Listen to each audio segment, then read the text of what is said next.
Well, hello, everybody. This is Tim Green with Rattle Magazine. Welcome to Rattlecast number 251. Thanks so much for joining me. Today's guest is Erin Murphy. She'll be here in about 5 minutes. Before we get, I should say that Rattle's a publication of the Rattle Foundation, a 501c3 nonprofit working to promote the practice of poetry.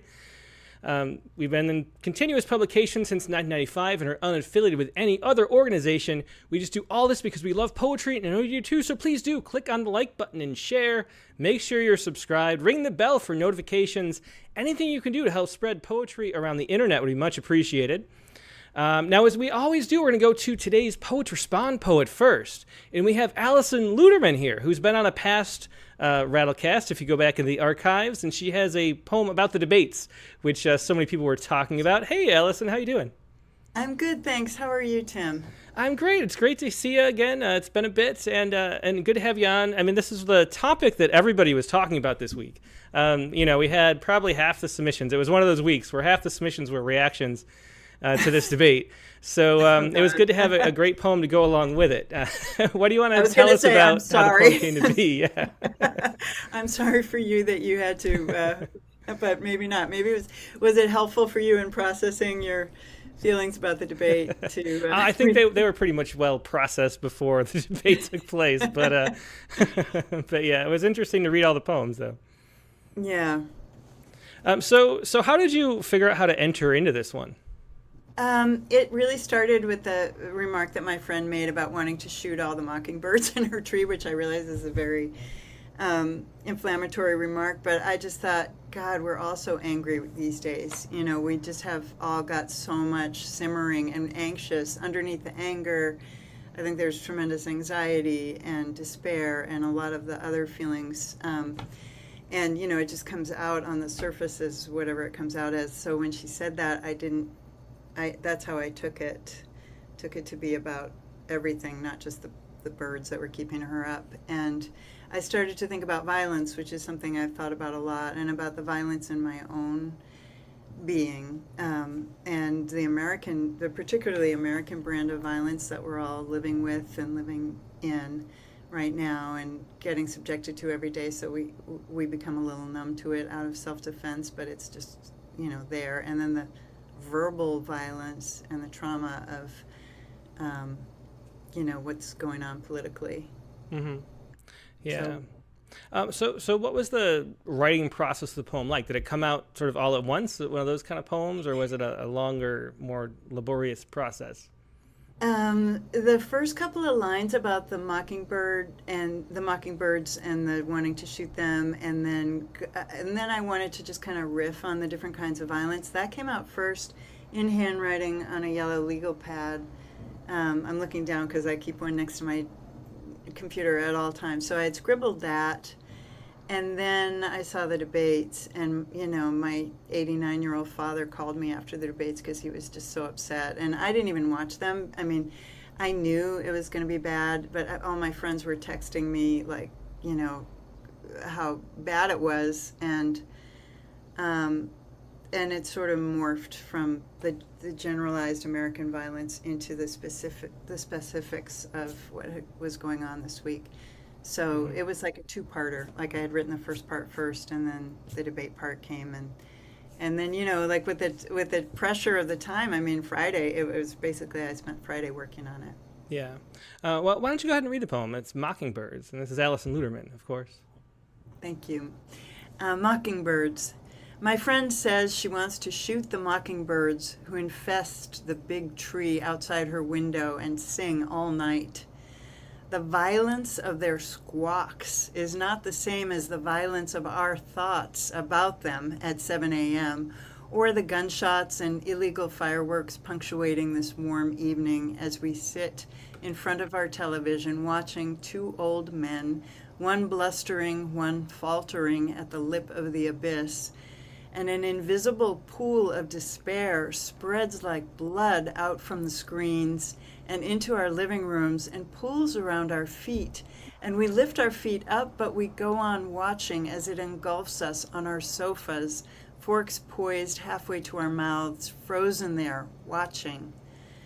And just as the violence of the what the actual fuck, we've had some of the smartest women on the planet in contention for this job, but no, it's got to be two men who cannot seem to form one coherent sentence between them, spraying from my mouth like machine gun fire, is not the same as the killer in the supermarket spewing real bullets that ricochet off carts, or the maniac at the music festival with his bump stock, or the white supremacist at the black church, or the anti-Semite at the synagogue. Still, I confess, there is murder in my heart. There is so much rage boiling inside my own body, inside the body of everyone I know. We are all simmering this summer with a thin metallic taste in our mouths, as if we'd all been given old-fashioned shock treatments, which we have, and are now sitting inside the absolute blankness of the aftermath with our unanswerable questions. Who are we, and how did we get here? And what the hell happens now? Yeah, the question all of us are asking. We can't help it after the debate.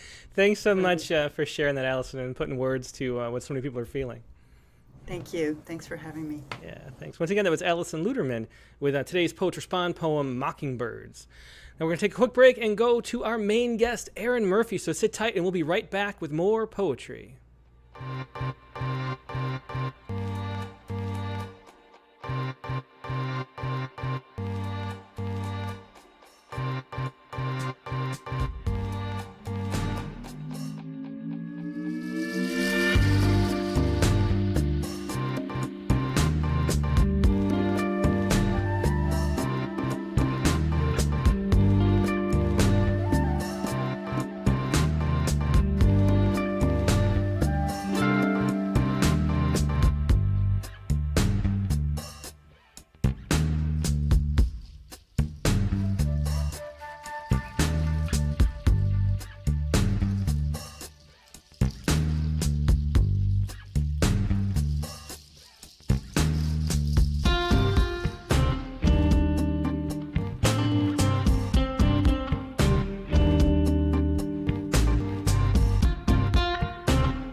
And we're back. Thanks for your patience. Like I said, today's guest is Erin Murphy.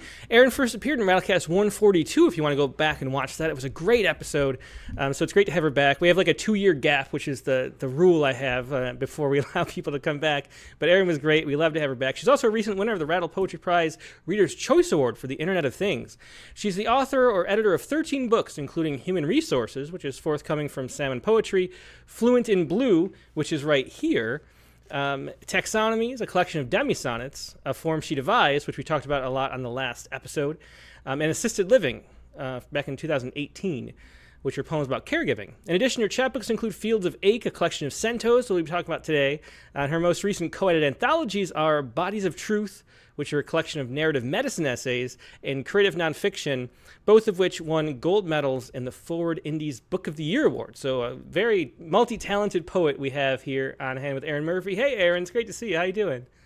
Hi, Tim. Thanks for having me. I realized you guys are coming up on your 30th anniversary at Rattle. Next year will be 30 years. I know, I kind of forget about that because I have a little thing that says like 25 years of Rattle on the website that I keep forgetting to update where all the issues are listed. And so we're getting 29 and a half. Yeah, so I better update that page. But yeah, it's been a bit. Yeah. We've been doing it for a long time. I was thinking about just all of the prompts that you have done over the years and all of the poems that have been created because of those prompts. It's almost like you're a midwife of poetry that way. There are probably like tens of thousands of poems that wouldn't exist. Yeah, well, it's great to think of it that way. Yeah. It's pretty amazing. 29 and a half. Yeah, for sure. Well, speaking of, midwifing poems, I guess you could say, the first poem you want to read, which is the opening poem in the collection, or early on in the collection anyway.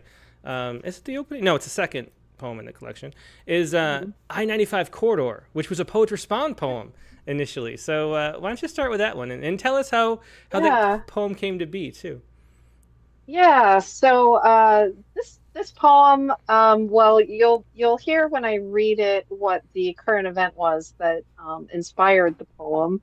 But the poem also kind of plays an interesting role in the collection. I think it is almost serves as an introduction to the book, sort of a preface, and that's the sort of groundwork for a lot of other issues that come up in the poem, and I think sort of establishes this sense of identity.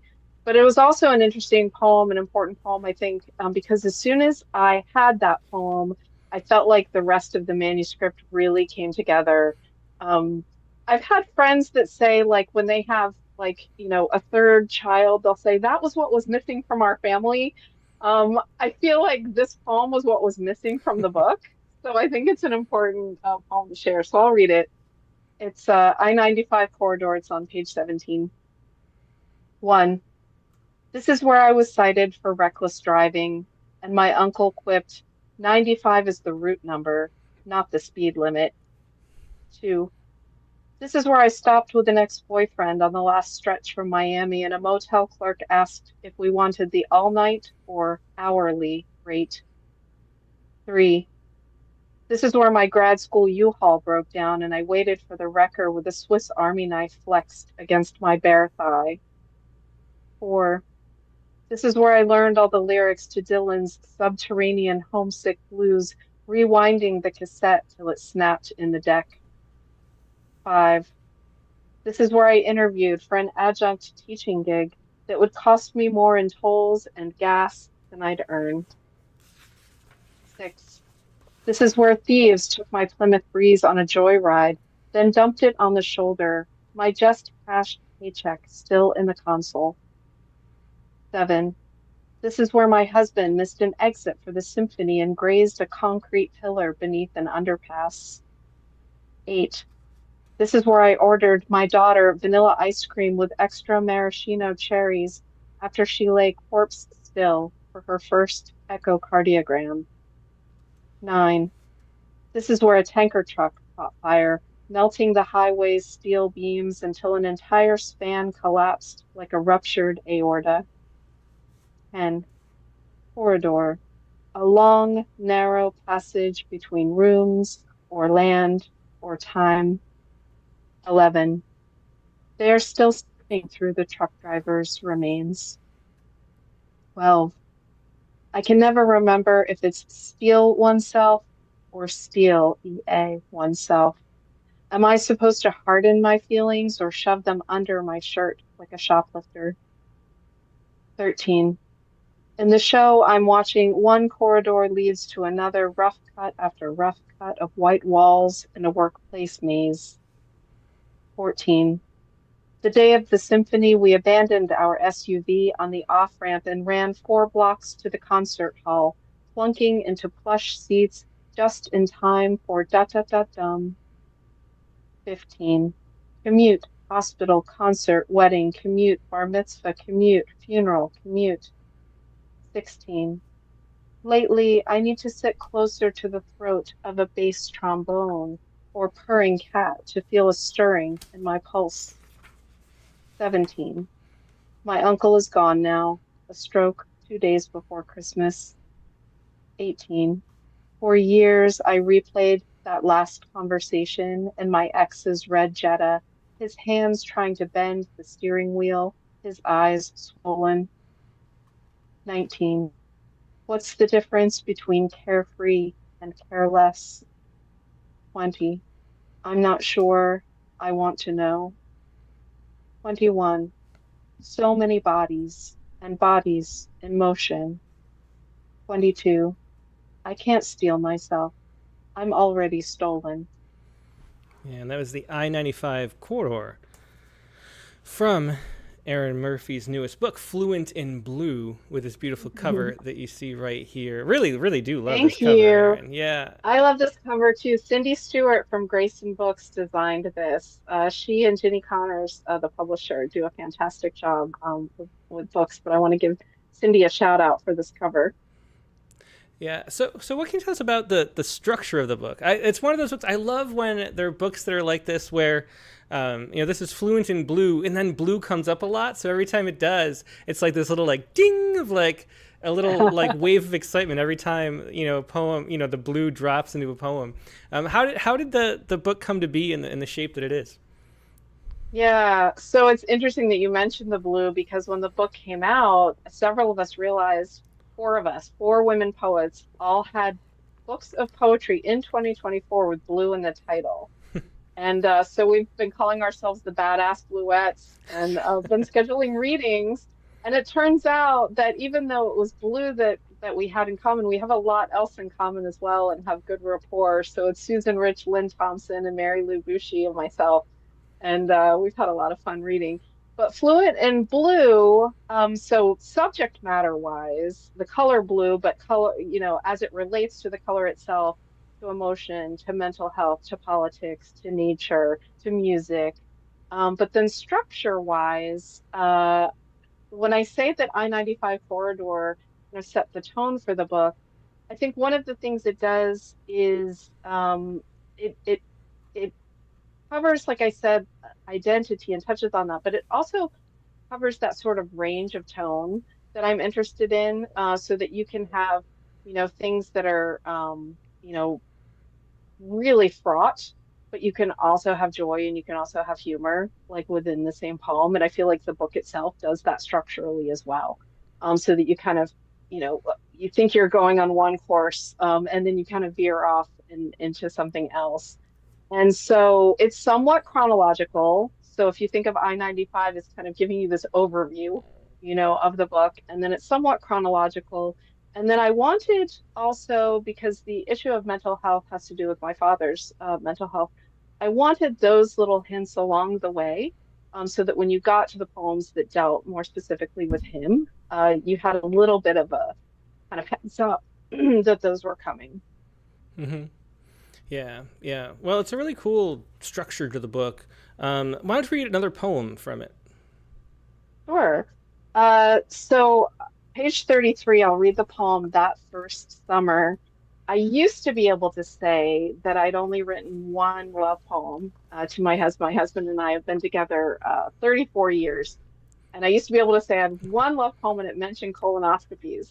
But now I actually have what the kids would call a legit love poem for my husband. So this is That First Summer. That first summer.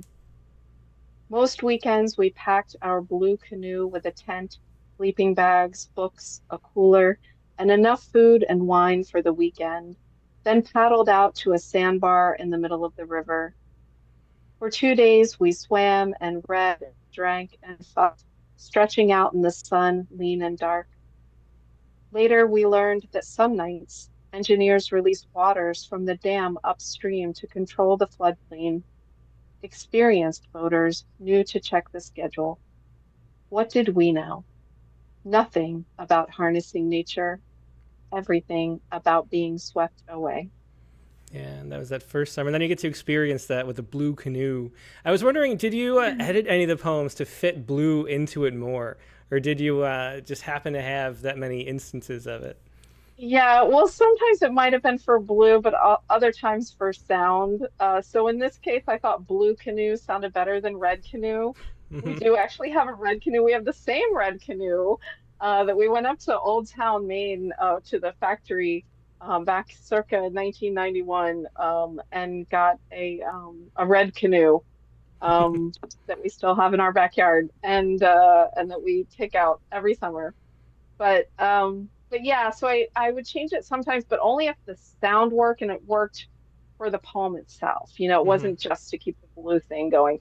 Um, the way I came up with the title of Fluent in Blue is that the poems were actually already written, and then I realized how much blue there was. So a lot of that wasn't intentional. And then a couple of the later poems, when they did turn to elements maybe of music or something that related to blue, I realized, well, they definitely belong in this collection then. Hmm. And so, why do you think blue stands out? Like, why do you think four poets had blue all in the title? What is it about that fits the Yeah, zeitgeist right it's now? really interesting. I'll show you actually their book covers too, because I think it's really interesting to see them all together. So you have Blue on a Blue Palette, Lynn Thompson's book, Blue Atlas is Susan Rich's book here, and then Blue Physics, Mary Lou Boushy's book. And so they're all very, different covers as well as the title, but I'm not really sure. I think maybe out of all of the colors, blue is the one that has the most play when it comes to associative meanings and connotations. Hmm. And so it would be interesting actually to do a study to see what color comes up the most in poetry book titles. But I'm guessing maybe blue. Yeah, yeah, I think it might be right. I mean, and my daughter talks about synesthesia all the time. She loves that, and she's always says things like, what color is math? And I'm like, I don't know. And she's like, well, obviously it's red, Dad, or whatever it is. And Right, there right. are, I love so that. many, emotional connotations that, things have to certain colors. But is there like a mood to it? Because it does feel like there's a blue mood. I think, and I think Alison Mhm. Luterman's poem earlier touched on that a little bit. I mean, maybe hers a little more red, but there's a lot of blue in there too. The blue turning into red maybe, but it feels Right, like a right. blue mood. Like we're kind of, I think, I mean, to me, it feels like we're exhausted with modern life and so much of the nonsense of it maybe, and that leads to a kind of malaise or something. Do you feel The like that's blues. The blues. exactly? We have a bit of the blues. Yeah, definitely so. But one thing that made me especially happy was that one of the blurbs for the book, Mihaela Moskaliak's blurb, she mentions that it's also a collection fluent in the difficult language of joy. Hmm. And so that was important to me that yes, to have the blue, and the blues plural, but also to counter that, with joy and to have those interwoven within the collection and within the poems themselves. Mm-hmm. Yeah. Well, let's hear another poem from the book. Okay. So I'm going to read a couple of poems about my father and his struggles with mental health. I'm going to kind of do them out of order. So I'm going to read Porpoises first, which is page 79. Excuse me, 79. And so my father, struggled with mental illness. By the end of his life, he was estranged from pretty much his entire family, me included. And this poem kind of deals with his end of life. Porpoises. Slick as oil, they stitched the waves, galloped edge of a black doily. On the horizon of the heart monitor, my father's rhythm lifts and dips. I see you. I see you. But I haven't seen him in years. The doctors will, what? Remove, unplug, disconnect him from life support. What came first? The brain bleed or the fall? How many days was he unconscious on the floor? How many decades was he disconnected from the world? Father and daughter, the R, a liquid consonant absorbed by air, such a small role in each word. As the oldest, I am executor, I am executioner. Porpoise, like purpose, the Y. I follow the blip of fins in the distance until they grow faint, then disappear. The sea flatlines beneath the sky. Yeah, and So I wanted to start with that one, porpoises, and then read a kind of companion poem to that, which is on page 32. And then we can talk about both of those. This is called Sibilant. Sibilant. From the Latin, sibilans, hissing or whistling, as in, she sells seashells, sing a song of sixpence, smiles and silence and pleasure and sorrow. How the same tongue that shushes you to sleep can slide so easily into a snake's vicious whisper tomorrow. My father taught me shot put, brought chocolate to my seventh grade track meet for a burst of speed. My father shut himself behind doors for days, emerging only to eat. Some linguists insist EH, F, Z, and V sounds are not truly sibilant, merely half siblings of S, like the daughter my father conceived with his second wife, their marriage a brief flutter, a flashpoint before his darkness settled in like river mist. Miss, miss. Things I've assumed my younger brother and half sister knew. That his '68 Mustang was dark green, not black. That once, when it stalled on an overpass in a freak Virginia blizzard, we slung groceries over our shoulders and slid 6 blocks to our father's basement apartment, his first since the divorce. That the bathroom had tiles the color of Pepto-Bismol. That our father was a chemistry equation and the ghost of chalk after the lesson is erased. That he loved us, that he loved us all. Yeah, beautiful. And that was Sibilant and Porpoise, both from Fluent and Blue by Erin Murphy. Yeah, and so how do those poems go together in your mind? Well, to me, in the book, they're reversed. You read Mm-hmm. Sibilant first, and then Porpoises. But I thought for purposes of this, without the context of the regular book, it was good to know a little bit about that estrangement and the amount of time, that had gone since any contact with him. And that was actually what happened. I got a message, it was actually a Facebook message from one of my cousins saying they had gotten a call that he was unconscious in the hospital in Massachusetts. And since I was the oldest child, I was his medical executor. I was in charge of these decisions, and I hadn't seen him in years. And so, coincidentally, so I was in Pennsylvania at the time. Coincidentally, I was about to give a reading up at Boston College, and I was about to fly up the next day. So I flew up, did my reading, and then my host took me to the hospital and met with the doctors and had to consult, with my brother and half sister, and my aunt, his sister, none of whom had had any contact with him in years. And we had to make that decision in consultation with the doctor to remove him from life support.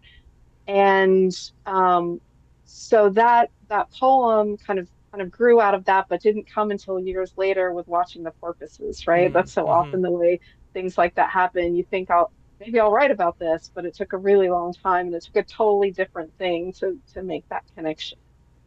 The other poem, Sibilant, kind of covers the other side. So at his funeral, my half sister mentioned that in his apartment, she had seen pictures of us and little clippings from different things we had done, achievements we had, things I had written, whatever, things she had done. And that really surprised her. She was so much younger that there were things she didn't remember. And my brother, who's 5.5 years younger, there were things he didn't remember. And I realized that I had always assumed that they kind of had inherited the same memory I did. Mm-hmm. And it was funny to be like an adult and so old and to realize, oh wait, I should have told them. that he did really love us. There were things that when he, was fully in charge of all of his faculties, there were things that he did to show, his love and his care, but they hadn't been able to experience that as much because they were younger. And so that poem Sibilant came out of that I really wanted to show that yes, there were problems. Yes, he was estranged, but that also he was somebody who did care about us and did love us. And I felt terrible that I had not made that clear to them all those years. Hmm. That it took him dying for me to say, "Oh gosh, you didn't realize that." No, he really did love us.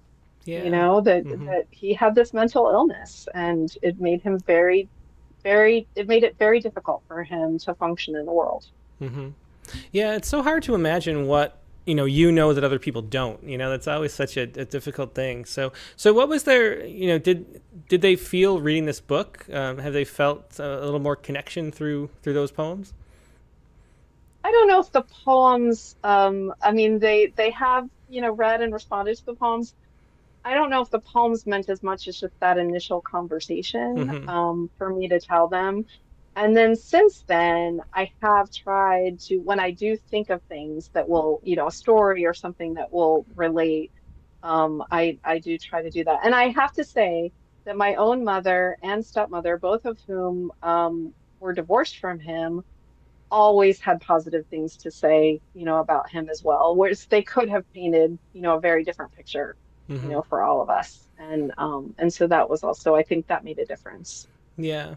Karen Marker here has a good question. She wants to know, Erin, did you feel you could not write about him until after his death? And that's always a thing. Hmm. Or at least even if you couldn't write about him, like, is it freeing, that you could say and go wherever you want? Is that part of it? Well, so I had written about him also before he died in other contexts. I'm thinking of some creative nonfiction essays. I have an essay, Slow Burn, that has to do with him and also with his mental health. That's in a few anthologies. Um, so I guess I would say no, I didn't feel like I had to wait until he died, but I do feel like um, I feel like it changes things in terms of my own feelings, toward him and toward the whole situation. When he died, I remember one of the things that just kept like the sentence that kept repeating in my head for like days and weeks afterwards was, so this is how his story ends. Hmm. I just kept making that sentence, that somehow that felt significant, Hmm. and it wasn't anything that we necessarily would have expected, the way he died. Hmm. Yeah. Um, well, let's hear another poem. Okay. I would like to share a very short poem. Hmm. It's on page 42, and it's called 18-Year-Old Daughter as Runaway Horse. It's only 6 lines. It's even shorter than a demi-sonnet, Tim. Yeah. 18-year-old daughter as runaway horse. Her father searches the streets and alleys, imploring passers-by with photos on his phone.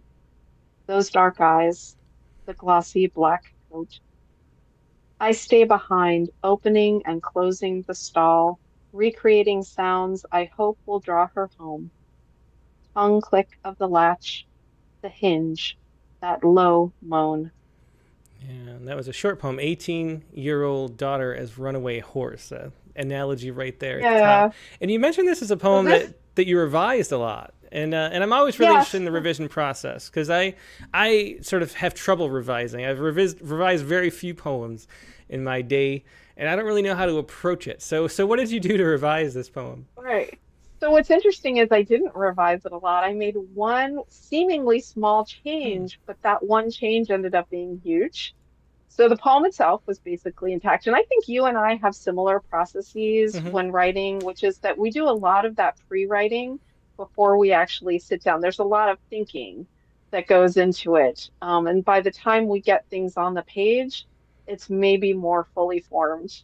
Um, than others, that I know that might do like m multiple very, very different drafts.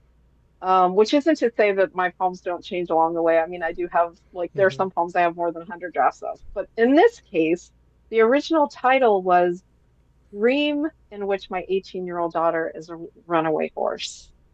And something about the dream, Hmm. even though that was actually a dream that I had, that she was a runaway horse and this is what was happening. My husband was showing people photos on his phone, have you seen her?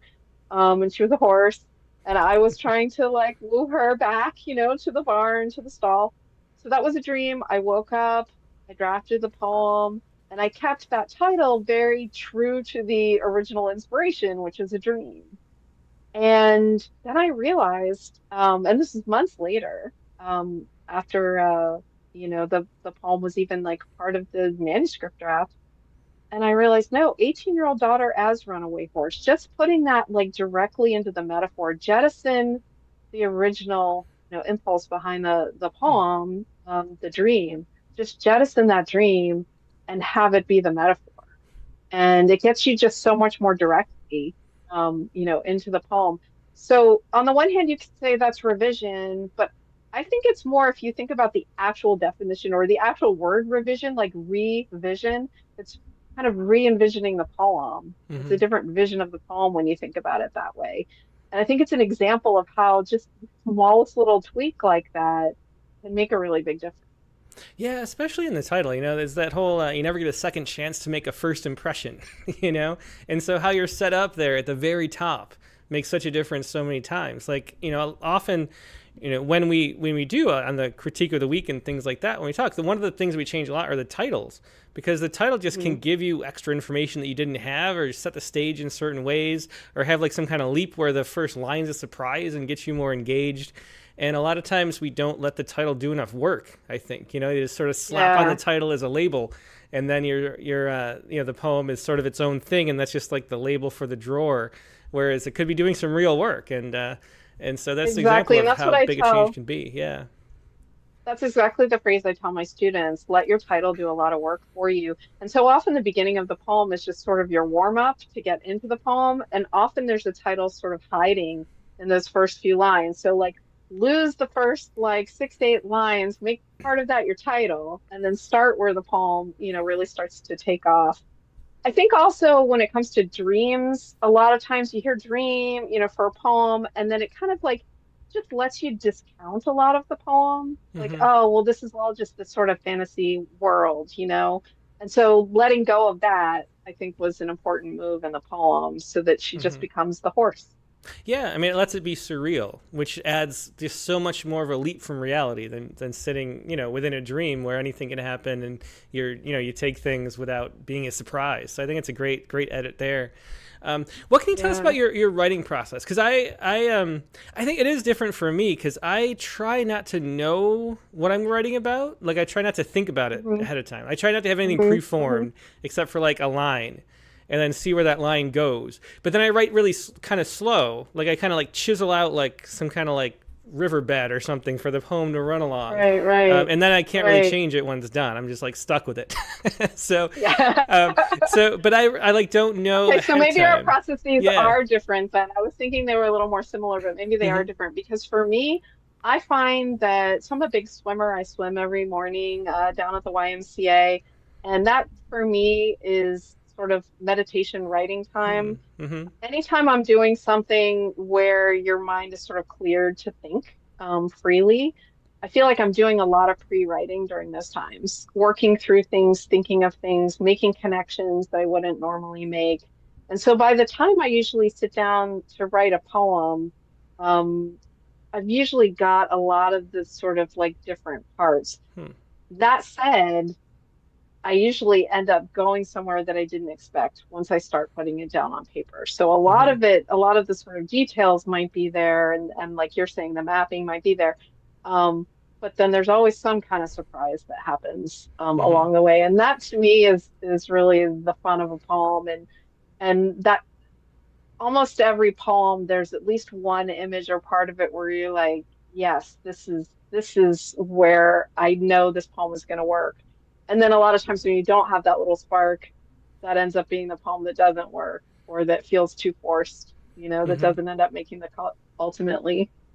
Yeah, yeah. So it's like a double meditation there for you then. The meditation in swimming and then the meditation in writing, and the creativity comes out of both. Yeah. Is there It like could a be quality? swimming, could be Yeah. driving, could be in Hmm. the shower, could be, Do you have like more of an image? Do you do it sort of visually more, or do you do it through the sound of the couple lines? Like, are there words that you're imagining while you swim, or are they more Right, right. pictures?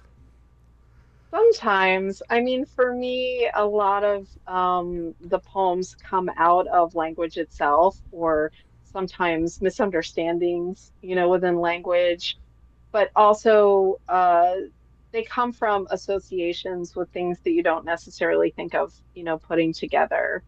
And so, depending on what that is for a particular poem, it might be a word, it might be a certain image, it might be a phrase that I know is going to work itself, into a poem. Every now and then, maybe even a title. It might start there.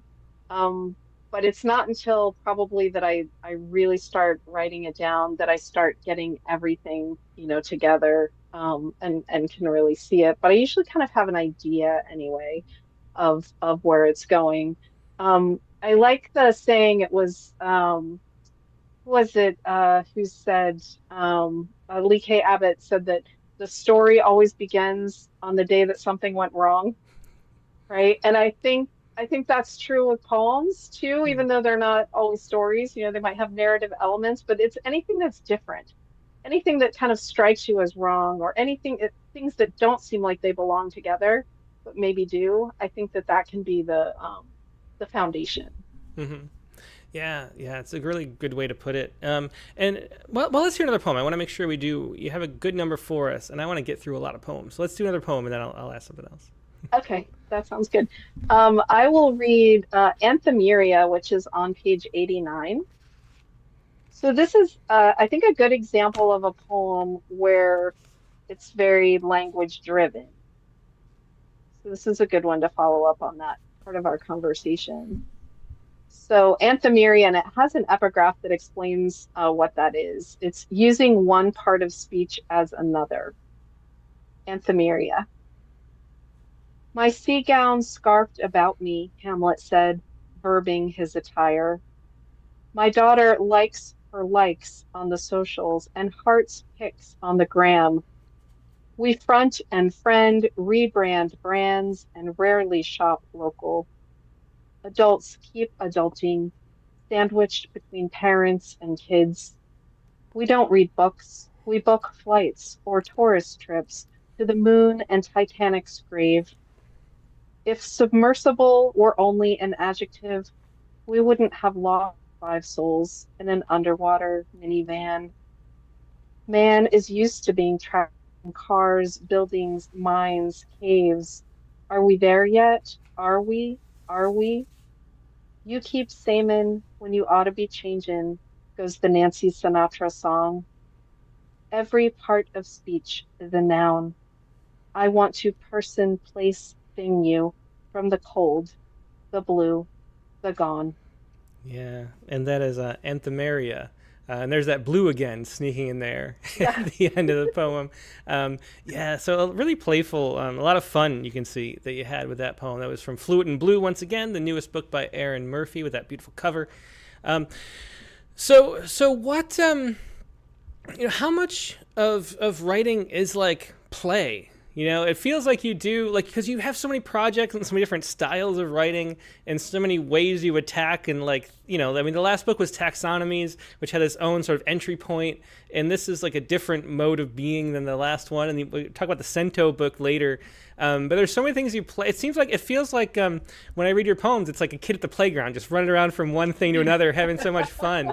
Is that your experience of it? Is the joy? Yeah. Because some people, when they sit down, they confront that blank page, and it's like, oh crap, what am I going to write? Like, it's just this like struggle to get things out. And then other writers are just Right. like, this is my happy place, So Right. is that true? I love, there was a writer who said, I can't remember who it was, who said, why would anyone want to become a writer? It's like having a paper due every day for the rest of your life.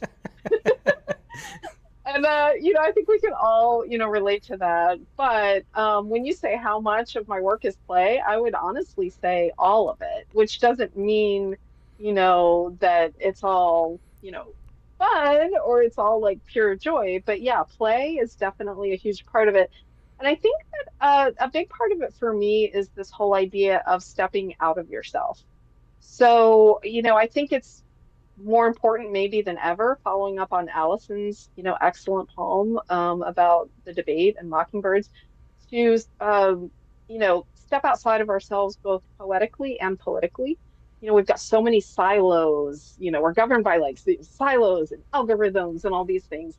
And that idea that you can step outside of yourself in your own poems, I think is also important. And there are a lot of ways you can do that, documentary poetry, which can encompass research and, centos, which we're going to talk about. Collaborative poetry is another way to step outside of yourself. Even rhyme forces you to step outside of yourself because you start thinking more sonically than just, sort of personal experience as you're moving from one part of the poem to the other. And I think humor is another way to do that as well, or at least seeing that humor, because what is humor but putting together two things that don't normally belong together, right? So I think all of those things are different versions of play. And so when you talk about seeing, the different types of poems and that sort of variety in my style, I think that's what you're noticing. I was listening to a New Yorker podcast recently, and Kevin Young was talking about the Charles Wright poem, Via Negativa, and he said that it seems like it's meandering, but it's so focused. And so I think that that also tends to apply to a lot of my work too, that it can seem like it's sort of going off, but then you realize, like sonically and otherwise, that it's very controlled, but at the baseline, the foundation is that sense of play. Mm-hmm. Well, why don't we take a jump into that cento book, since we talked about centos and kept referencing it. So this is Fields of Ache, which is forthcoming still, but about to be out, if I understand it right. No, it's been out Oh, for a has it? couple of years. Mm-hmm. Yeah, it's out and it's available for a free download. The PDF is a Ah, free download at Ghost City Press. If you go to their website, you can download it for free, and it's a chapbook of centos. And so I'll start by reading Your Mother's Maiden Name is Not a Secret, which is the first cento in the book.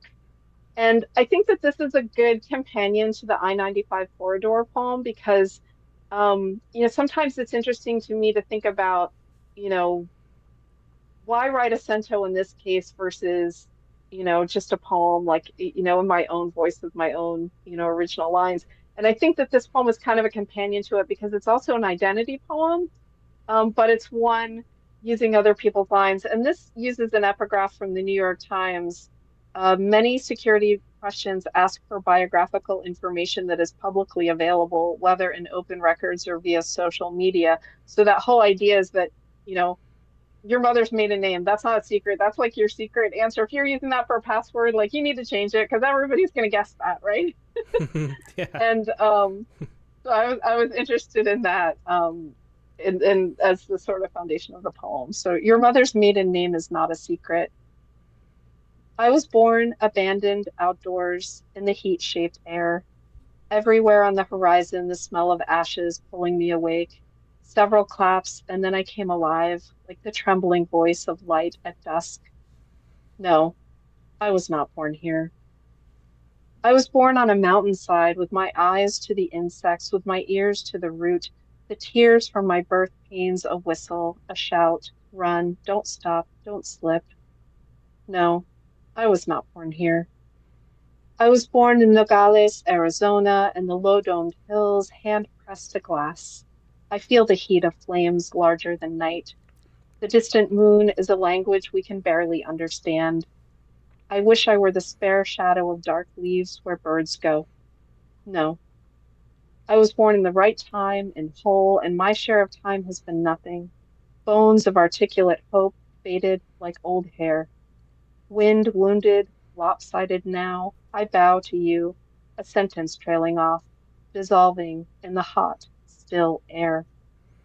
Yeah, so that was the opening poem, Your Mother's Maiden Name is Not a Secret, from Fields of Ache Yeah. by Erin Murphy. A book of centos, which if we should define for people who aren't familiar.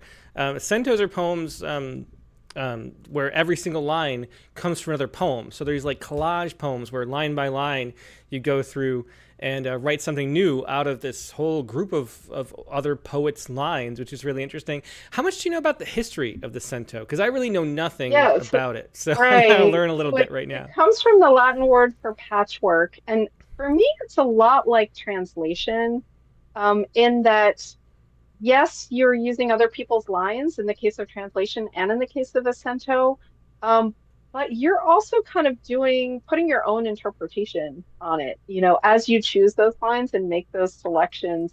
And you're in some ways giving it a new meaning in this new version, even with translation and certainly with the cento, in this different context. So I have a lot of rules for myself with doing centos, and I think everybody approaches them a little bit differently in how they do them.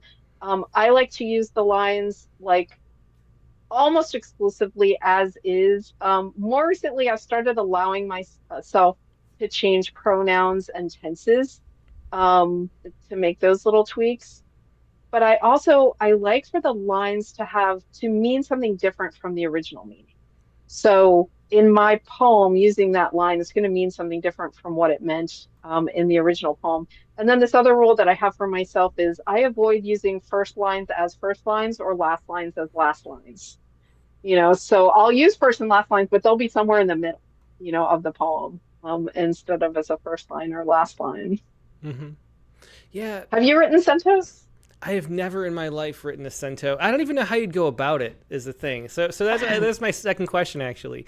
Like if you're gonna write, like I don't even know. I wouldn't even know where to start. Like, do you have a line you want to make a cent, and then do you know where it's gonna go? Like, how much do you know ahead of time?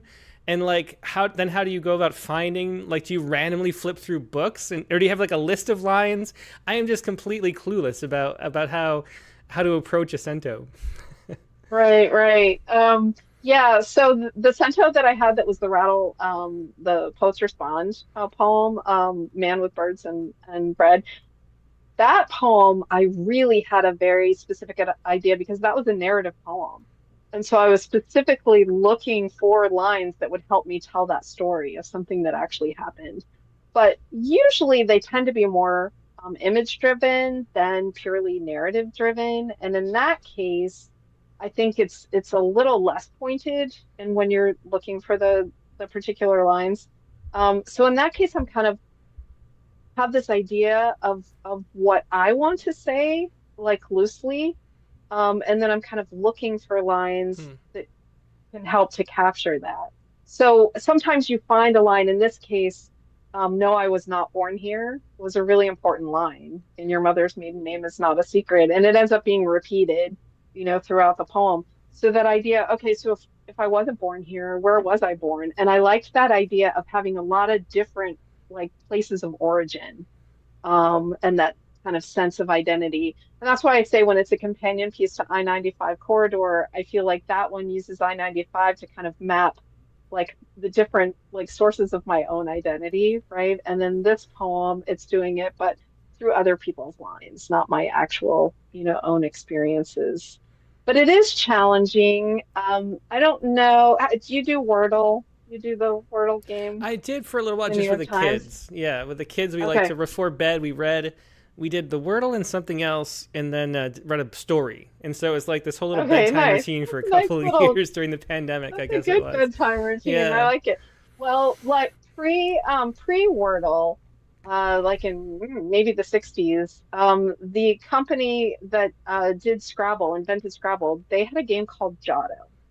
And Giotto was like Wordle, but like Wordle, like just so much more challenging, like to the nth degree more challenging than Wordle, because you don't get all the little hints along the way you do with Wordle. And when you're playing Giotto, which I think the reason it's no longer a game is because really all you need is a pen and a piece of paper. If you like Google the rules, you can learn how to play it.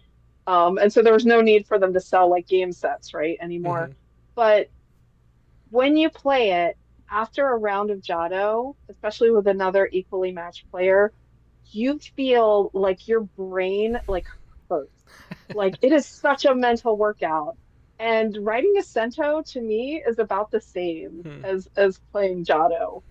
That it's very, you have to be completely immersed in it. You can't have any distractions.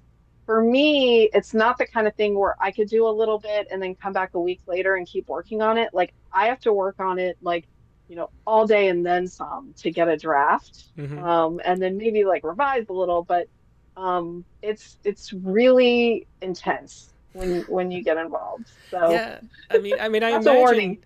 Yeah, because that man with birds and bread, was that the name? Was that the title for the? Yeah, I Mhm. imagined you, because that was a poet respond poem, so you had to write that within a week, and I imagine you like sitting surrounded by this pile of books that was, and like this, and like, I don't even know. It just seems like such a complicated thing to do.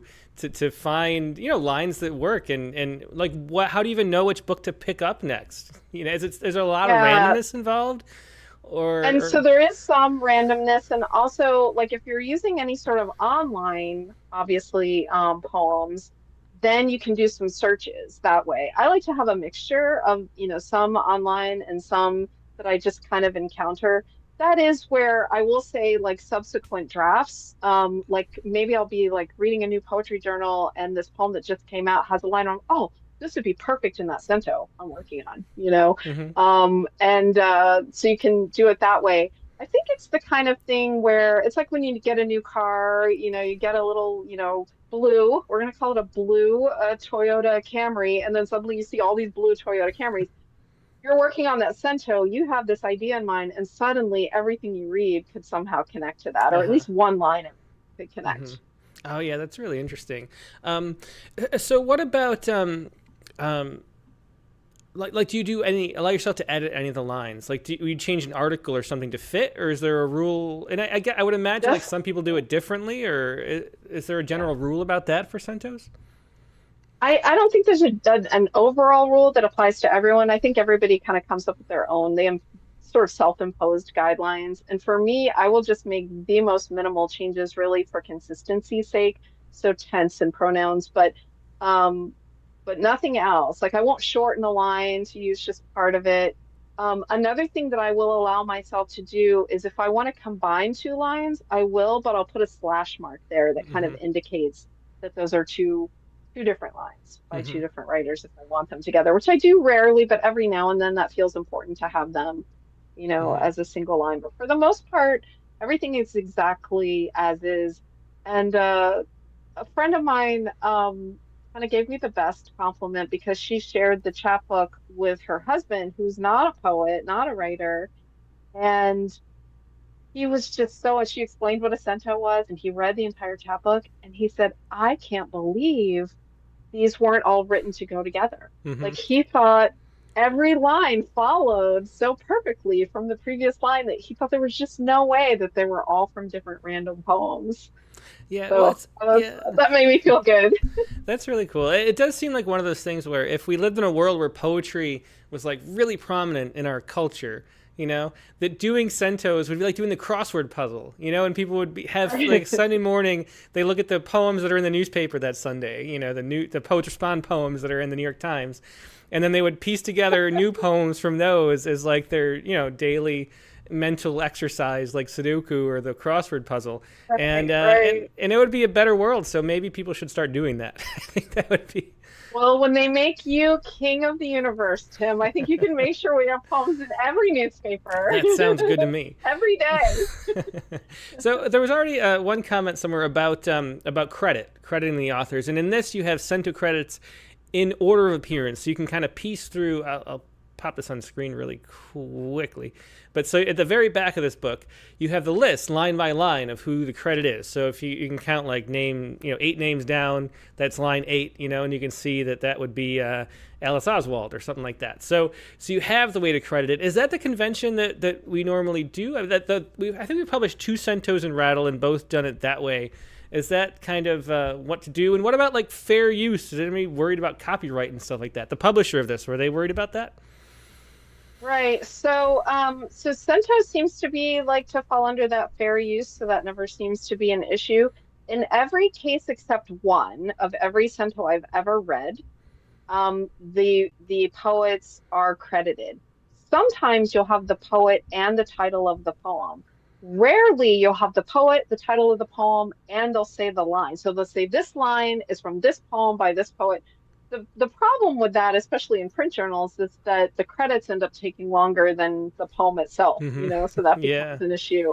But there was one poem that I saw published that was a cento that didn't credit, and I don't know if this was an error that the journal made, but it didn't credit any of the poets. And I wouldn't be happy about that if that were one of my lines. I would at least want to be credited, Hmm. in there. And I think it would be really fun as a poet to see one of your lines used in a cento. So anybody out there who wants to use one of my lines in a cento, like I'm with you on that. I'm all for it. Yeah, yeah. So if anyone wants to do the cento, it is. I mean, I'm not a lawyer because it's not professional legal advice, but it is fair use. I mean, there's 5 factors of fair use, and it has to do with whether or not you're taking the value of the original work away, and if you're citing it, if it's transformative, if you're making something new, which clearly you are. And so all those things kind of apply pretty clearly. And there's this whole standard, because people have been doing centos for however long.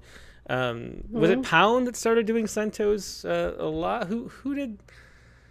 I think that Pound was well known, but I think it's been around even longer than that. But one collection that listeners might be interested in is a contemporary collection, Wolf Centos by Simone Munch. They're all centos, the entire collection, and they all connect kind of like Blue in my book, but they all connect with wolves. Hmm. Um, and then if they want to check out some other centos, Kate Daniels, Nicole Seeley, Sarah Gambito, David Hoyes, Villaverde, Beth Copeland, Maggie Smith, and many others out there, cento writers. Yeah. So, and if you want to look at this whole book and read the whole book, Fields of Ache, which is a great title, by the way, too, by Erin Murphy, you can find that at GoCityPress.com. I'll put that on the screen right here. And it's a free download, $0, add to cart, and download this. Go right now, GoCityPress.com, and check out all these centos. But let's hear another cento, Erin. Yeah, okay. Yeah, I like that it's free because people are using it in classrooms. They can assign it to their students, and the students can go and download it for free, and then you can teach your students how to write centos. So that's pretty cool. Let's see, what other cento do I want to read? I think I'll do cent O, which is a little farther. That also kind of goes back to that language play that we were talking about before. And it's also a love poem, but in this case, not using my own lines. Scent O, the mist and scent of burning wood chips. O, of loquats drifting in from the yard with sweetness of flowers and crushed grasses. Oh, smell of gasoline. Oh, black macadam after a thunderstorm. Oh, the aroma of coffee being made. Old books. Oh, your skin, this satiny scent of leather, lemon, or rose. Oh, a ripe strawberry scent in waves. Oh, you wear for me the scent of sperm on my thighs after making love, a salty perfume. Oh, oh, oh, striker of matches, your scent of cloves, your fire, this dancing, standing still, this turning, turning. Oh, oh, you wear for me the scent of burning.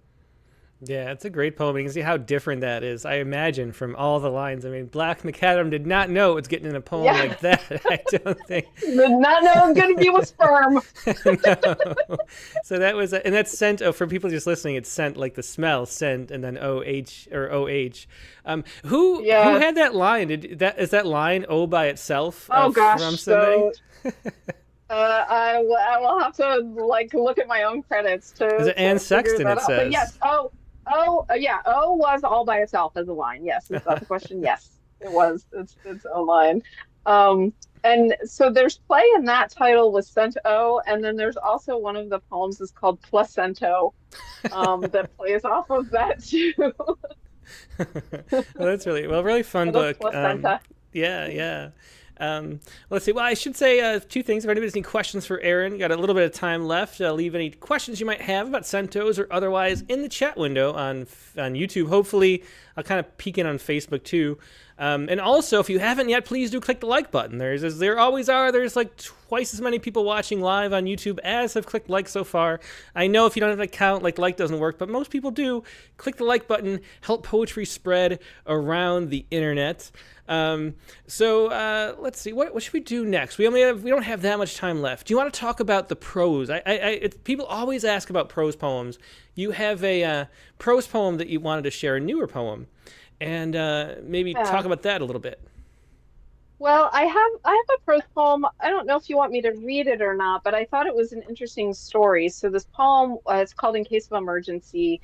And actually, you can find it on the Illinois Review has a video of me reading it if people want to read it that way. It's In Case of Emergency, and it was in their parents' issue of the Illinois Review, and it was published as a prose poem. And then they nominated it for Best Microfiction 2024, and it was selected. So it just came out. Congratulations. Best Microfiction 2024. And I thought that was just like the perfect example of how sometimes these generic distinctions, the different genres can seem a little bit arbitrary. Is it a prose poem? Is it fiction? Is it lyric, creative nonfiction? And in this case, it was one that literally has had two different labels and seems to work as both. So did you call it a prose poem initially? And that's how you thought of it? I called it a prose poem, and if you see the video of me reading it for the Illinois Review, I introduce it as a prose poem. And then it ended up being selected for Best Microfiction, which I think it does work as both prose poem. It's a narrative, and it tells the story, and I think it works as both. But it's just interesting to me that it could play both parts. Yeah, so why was it, originally that you thought of it as a prose poem? Like, why was it in that box in your head? Even if the box is arbitrary, there must have been a reason why you stuck it there. Yeah, I mean, to me, it's like this little moment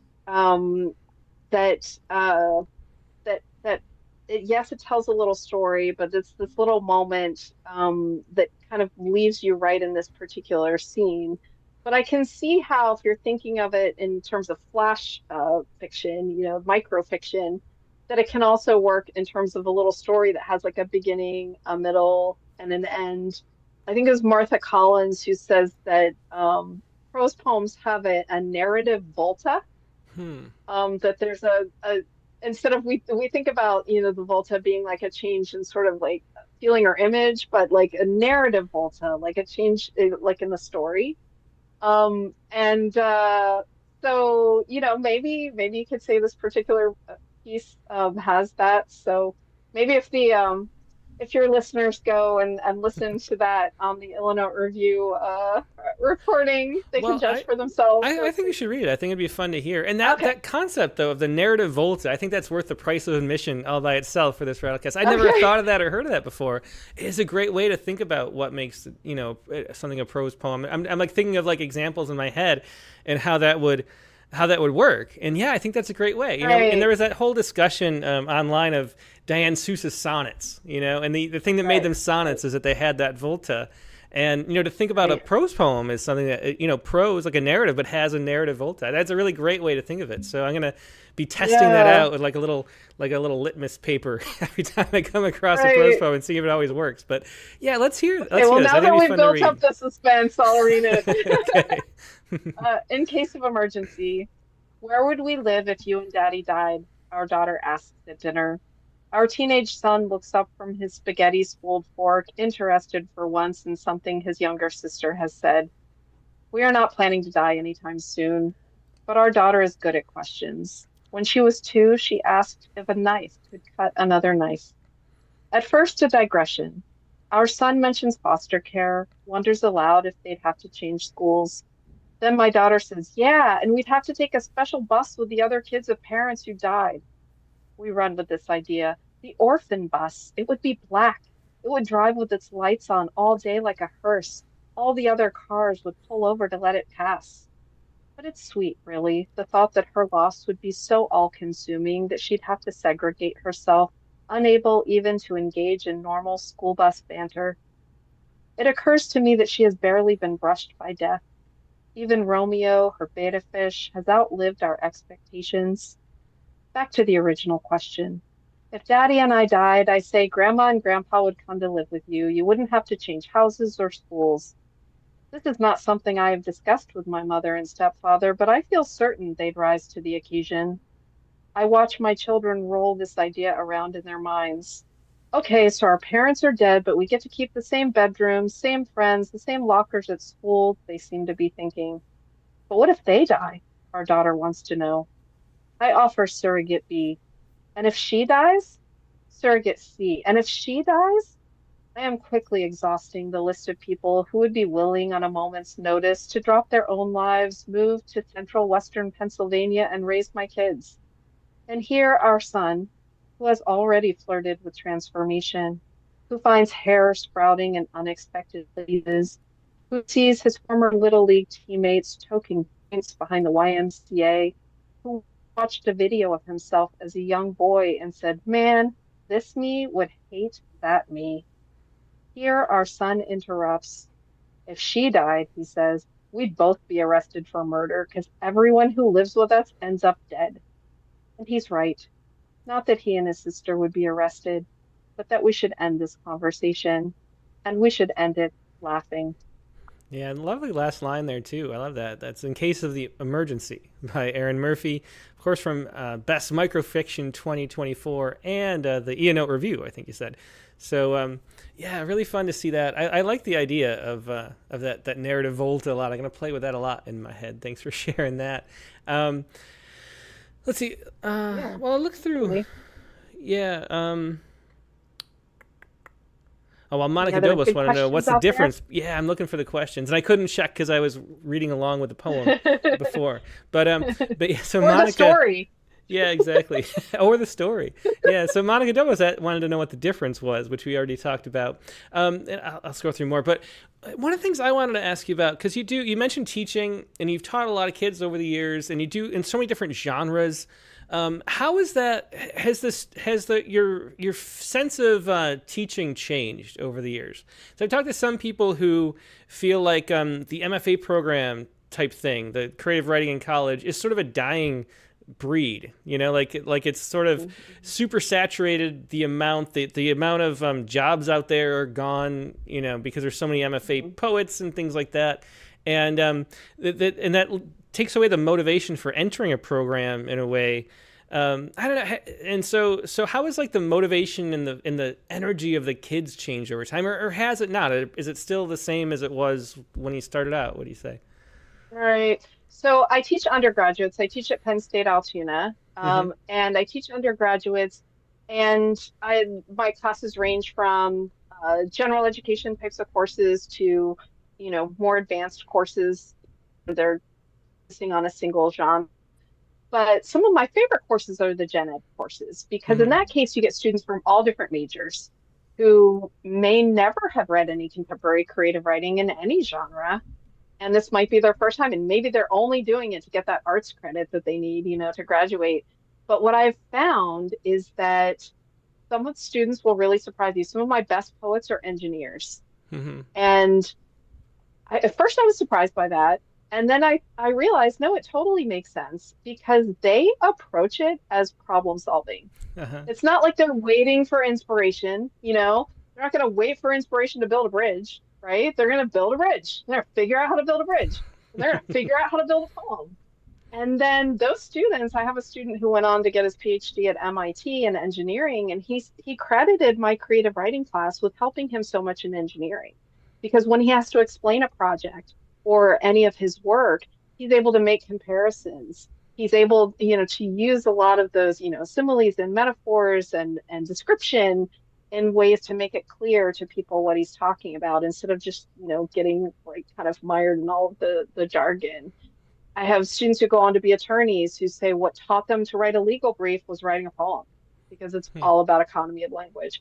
So what I tell my students, I'm not trying to turn them all into poets or fiction writers or creative nonfiction writers, but I do want them focusing on, how to be concise, how to express the largest idea with the fewest words, whether they're going to go into engineering or be documenting, patient notes as nurses. All of that language is really important, and paying attention to language. So I think that helps. I don't have to deal with that same kind of pressure of feeling like we're too saturated, with creative writers. I'm trying to show them the application for anything they might do, in their fields or in their personal lives. And if they keep reading poetry or fiction or creative nonfiction or writing it, that's great. That's a bonus. Yeah, well, that's where I was like wondering and kind of hoping you're going, because to me it feels like the future of poetry in general is as something that just more and more people do. That's kind of what Rattle was founded on, the idea that you shouldn't have to have a degree to write and appreciate and get something out of poetry. And especially as we move forward with all this sort of automated AI and things like that, like the retaining our like humanity by these acts of creation that we do, and like thinking about your life and the way that you do when you're swimming through the pool, and imagining poems and having that creative energy, holding on to that is something that's just more and more important, and so having, more people doing poetry, not with a goal of becoming a professor and publishing a ton of books and winning the Pulitzer Prize, but because it enriches your life to be able to experience and express yourself that way, as I think the way moving forward. So it's cool to hear you say that. Our last Rattle Poetry Prize winner is a scientist. He's going to be on, I think, in this fall, if I remember right. But he's a science communication major with a PhD in like some kind of physics thing, I think. And but then writing poetry on the side too is something that enriches his life. I think that we need more and more of that, because that's what humanity is like struggling for and trying to hold on to. And I think you have mentioned before that the founder of Rattle always carries a poem like in his pocket, right? Yeah, he does. He has like I love that idea of business people carrying poems around. And the former executive director of the Maryland State Arts Council, Jim Backus, he used to say, he's passed away, but he used to say that when business people get together, they talk about the arts, and when artists get together, they talk about business. That's good. That's so true. It really is. And that has like proven true many, many times, over the years. But yeah, we need more business people walking around with poems in their pockets for sure. Yeah. Well, let's close out with one last poem from Fluent in Blue. What do you want to end with? Okay. Yeah, I'm going to end with the last poem in the book, which is Azul, which of course is blue in Spanish. And before I finish, before I read this poem, I just want to say that this book, I'm really happy with how it all came together. And just as I had signed a contract and it was coming out with Grayson Books, I had to withdraw it from other places, but found out it was a finalist for several prizes, the Alice James Prize and the Hollis Summers Prize and Wordworks Prize. And so I'm really grateful to have this home. It's great book, and I hope many people will check it out. This is Azul, DuPont Circle. Before we huddle under a cafe heater in early spring sun and sample several of the 70 tequilas, before we take a selfie to send our grown kids in other cities, no higher so you can't see our double chins. Before we walk 32 blocks, a block for every year we've been together, stopping just once to beg for the bathroom code at Starbucks. Before we notice the first nodule of a cherry blossom peeking out like a tiny pink tongue. Before we make love and doze on the starched hotel sheets. Before all of this, we're at the Phillips for the Picasso show, his Criado Azul, where next to two women at a bar hangs a black and white photograph of his studio from 1902, in which an early incarnation of the painting rests upside down on an easel beside a pinned image of Rodin's The Thinker, the musculature of the sculpture rhyming with the women's sinewy shoulders and spines, not unlike a poet pairing musculature and sculpture, not unlike the elderly couple shuffling behind us in the gallery, punching before each blue scene, their navy blazer and sweater bleeding into a single garment, the tick, tick, tick of her cane on the floor, the insistent whisper of his portable oxygen machine. And that was Azul from Fluent in Blue. Great poem to end the book and a great poem to end the Rattlecast today, or this segment of the Rattlecast anyway. Erin, thanks so much for being a guest. Always so fun talking to you. I mean, people are mentioning, your positivity, with regards to writing is infectious, and we really love hearing from you and getting to see your new work as it progresses and more books keep rolling out. Always a pleasure. I look forward to hearing the open mic poems. And I just want to say that that Terrapin Books is putting out an anthology of poems about houses. So a lot of the poems from tonight's prompt, might be eligible for that anthology. People might want to consider submitting. Oh, excellent. Yeah, good tip. Terrapin Books. Yeah, thanks so much for sharing that. I didn't know. Yeah, thanks, Erin. All right. Thanks. All right. Bye, Tim. Take care. Yeah, that was Erin Murphy with her book Fluent in Blue, with that great cover. Once again, you can find all of Erin's work at erin-murphy.com. That's erin-murphy.com, including that book of centos, too, from Ghost City Press. Now we're going to take a quick break and go to our prompt lines. And the prompt for this week was to write an elegy for something that was in your home. Erin was referencing that with a house anthology, and that definitely would fit. Write an elegy for something that was in your home. That's your prompt for this week. If you'd like to share it, only if you have a poem, email it first to promptlines@rattle.com. That's promptlines, all one word, at rattle.com, so I can show it on the screen like I was doing for Erin's poems just a little bit ago. And then, after you've emailed it, join the Zoom link, which I'm about to deploy in the chat windows on Facebook and YouTube. So there you go for the chat. That's going to be pinned to the top, but only go there if you would like to share a poem. Only if you have a poem that's a one-page max, too. There's a one-page max, so we can make sure we get to everybody. So go to the Zoom link. Otherwise, keep watching right where you are. This stream is the best place to see because you'll see the poems, too, as the poets read them. And I will be right back with more poetry.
And we're back. Why did it get so? I thought it got really hot.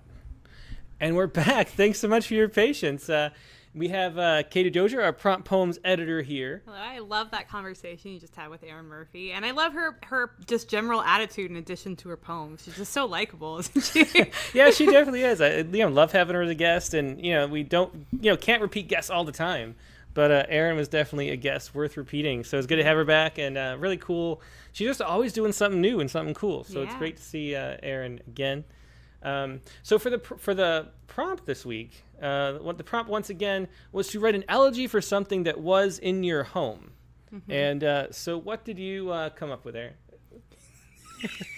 Okay, well, I'm very sentimental with objects, as you know. So I could have picked one of the many things, I could write a chapbook at least on this, these things. I'm very sentimental, but I went with A cuckoo clock. A cuckoo clock. Well, Which that's I'm interesting. going to read from my phone because you guys, when Tim scrolls as I'm looking at it, it makes me screw up. So even though you're good at it. Well, so. I'm No, you're great. You do the best you can. I just have to read from my phone. So, okay. Elegy for a cuckoo clock. I know you need to hear this talk to understand, and each tick is just as you imagined. Every hour, people run in circles. At the top, a steeple, a tiny picket fence pops open. A one-eyed rooster blasts the horn of its red beak. White hands brushing time along. Sweeping hours in a circle. Pine cone weights I tugged on as a toddler. But the truth is, I hadn't heard it trill in years. So long that I had to will my ears to hear that distant cuckoo. Unsure if I longed for it, unsure if I was scared of it when they brought it home from Germany. Like that time we found a dead cardinal. They shoved it inside a shoebox. Long ago, it had stopped. But I hung it broken in the new house before that house broke too. Was there anything to do but learn to wind up the silence? Every hour unannounced. All the while, I knew there must be music in the chimes of someone else's house. How time strode beside me, a pendulum of thoughts, and when I finally ran, drove beyond the hands of his circle, how he kept the clock right on the wall, the rooster's one eye still eyeing him, locked behind the gate, forever unaware of all the sounds he should have missed. Yeah, I love the ending and the downshift there in the last line. Thanks. I have to say, though, why are all my poems, like, they look exactly the same right now? They come out in the same shape. It was like I took that one-page max very seriously. They're all, like, exactly one page. Well, you got to get them on one page. Did you end up having 24 lines or not? No, you guys, I was trying, like, Tim was watching me on the computer by him, and I was, like, spending way longer editing the poem than normal, and afterwards Tim was like, what were you doing? And I was like, I wanted to have 25 lines, like 24 lines for each hour, and then adding an hour to my life, but no, it is not that number of lines. It didn't work, but I tried. Yeah, well, great poems. I always love the visuals, the imagery, everything. Thank you. Great progression. Thank you. Yeah, it was Elegy for a Cuckoo Clock. Okay, and now for mine, I did a sonnet. And the thing that keeps happening every time I try sonnets recently, I kind of forget that I'm writing a sonnet, and then when I'm around like line 10, I'm like, oh crap, I gotta rush. You better vault. You better vault, Tim. I better vault. Get ready for the Olympics. So I end up, getting the vault to like in the very end. Well, that's important. I'm glad you get there. Yeah. So this happened this time too, where I kind of drifted for a while, and then anyway. Well, it can't drift for more than 12 lines, so at least there's that, and then get there in the last two. That's true. So this is Elegy for the stainless steel pot I've cooked with since college.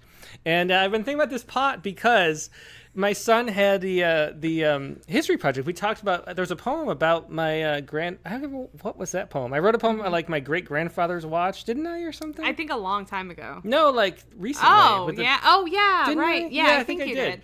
Yeah, so I was thinking, because he had to bring in like the oldest artifacts Right. we had for his Yeah. like class. And the two things I could think of, the things Yeah. I've had the longest were this Yeah. watch and this little steel pot I think that I boil noodles That was in. also the answer when I was like, what objects are you most sentimental about? And it was Yeah. those two things. Right? Yeah, exactly, because I've Yeah. had that pot for so long. It's a great pot, guys. No, it's really not. It's It's the most not. typical pot you could possibly have.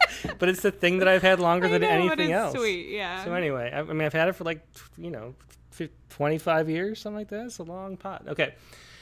This is Elegy for the stainless steel pot I've cooked with since college. Those early years were lean. Your silvery sides were left to squat above a dormitory hot plate that wasn't even half as wide as you.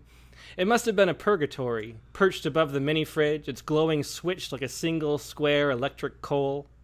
Stolen from my mom, but with her knowing, you fed me ramen mixed with beans. My bowl, once cool, was you. I filled you up with socks and drove you up with you out west. My pizza pan, my dish for shepherd's pie, my moving box.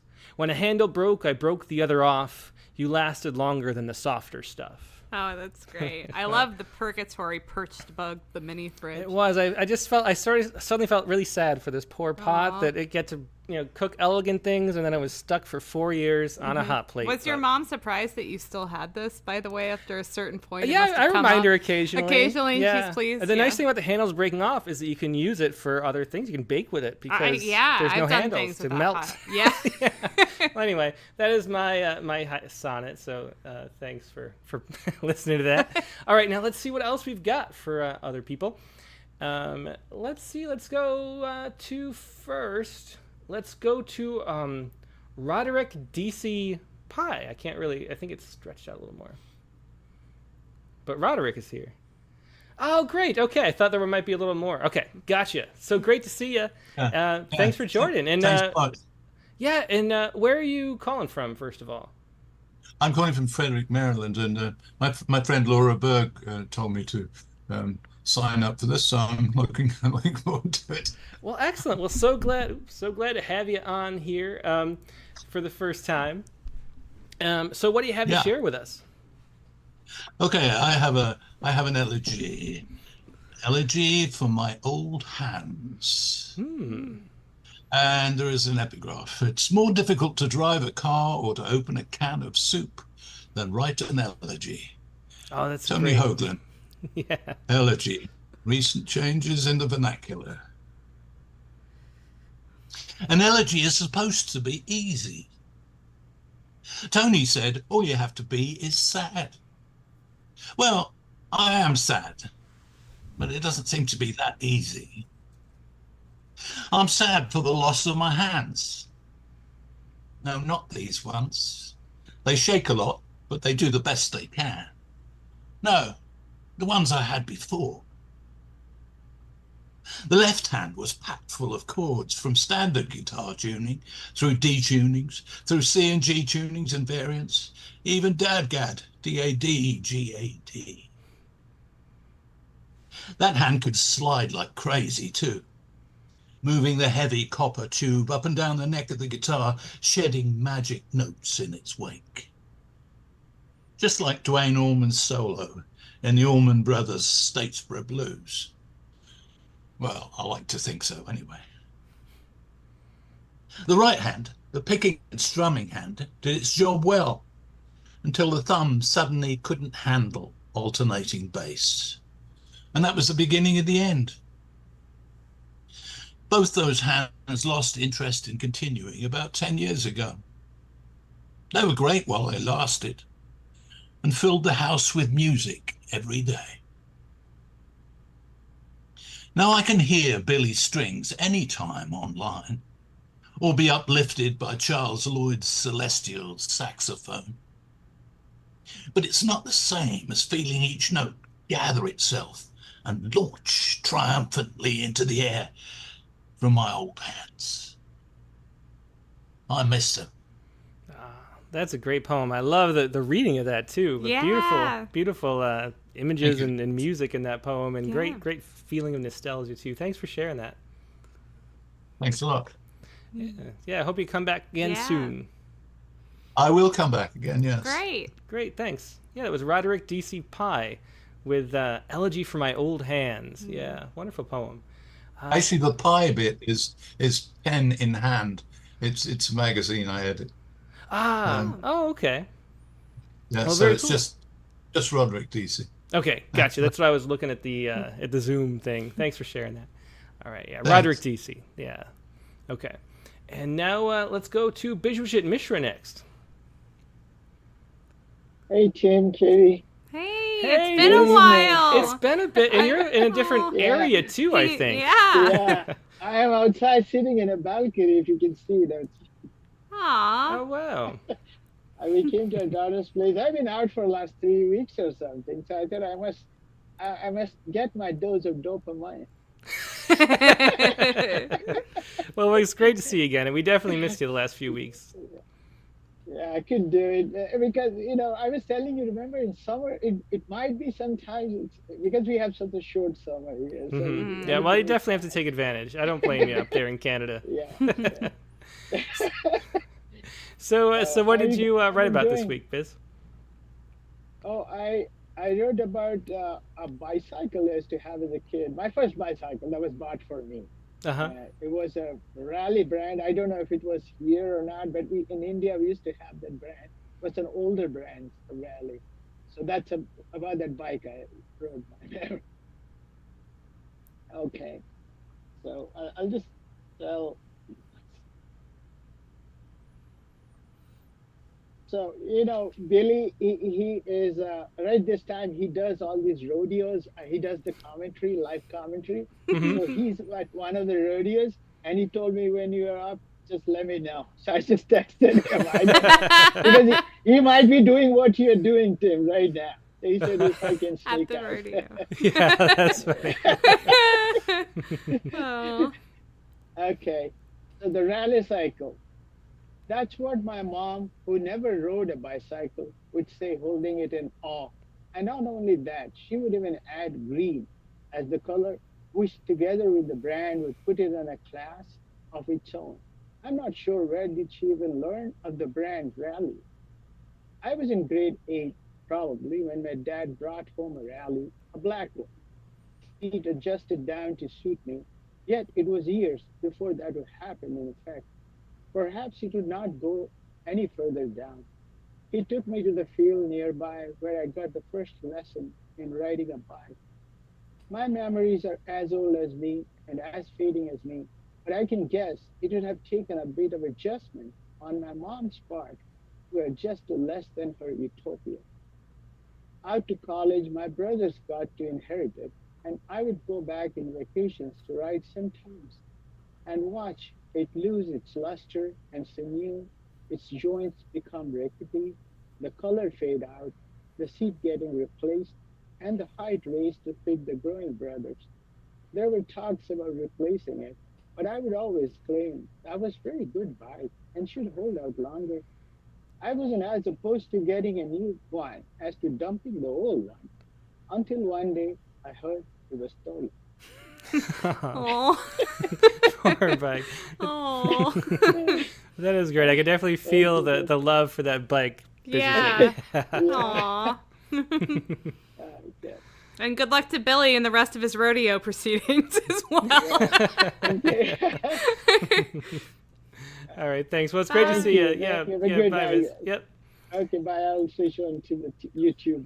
Thank Okay, you. great, Have a good thanks. night, everybody. Good night. Bye. That was Bridget Mishra with the Raleigh Cycle. Very fun poem there.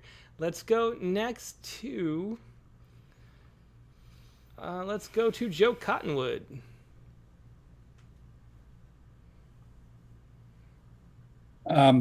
Okay, thank you for having me here. Yeah, thanks so hi. much for being here, Joe. Good to see you. I had to miss last week, but I wrote a poem responding to last week's prompt, which I'd Great. like to read now. Oh yeah, that's a good reminder too. If you have any, prompts from previous weeks, feel free to share anything. So anybody, and you got that Zoom link too, and you can still email it. So yeah, thanks for reminding me of that, Joe. Good deal. I've been trying to write a poem about a stillbirth, and I was kind of stuck.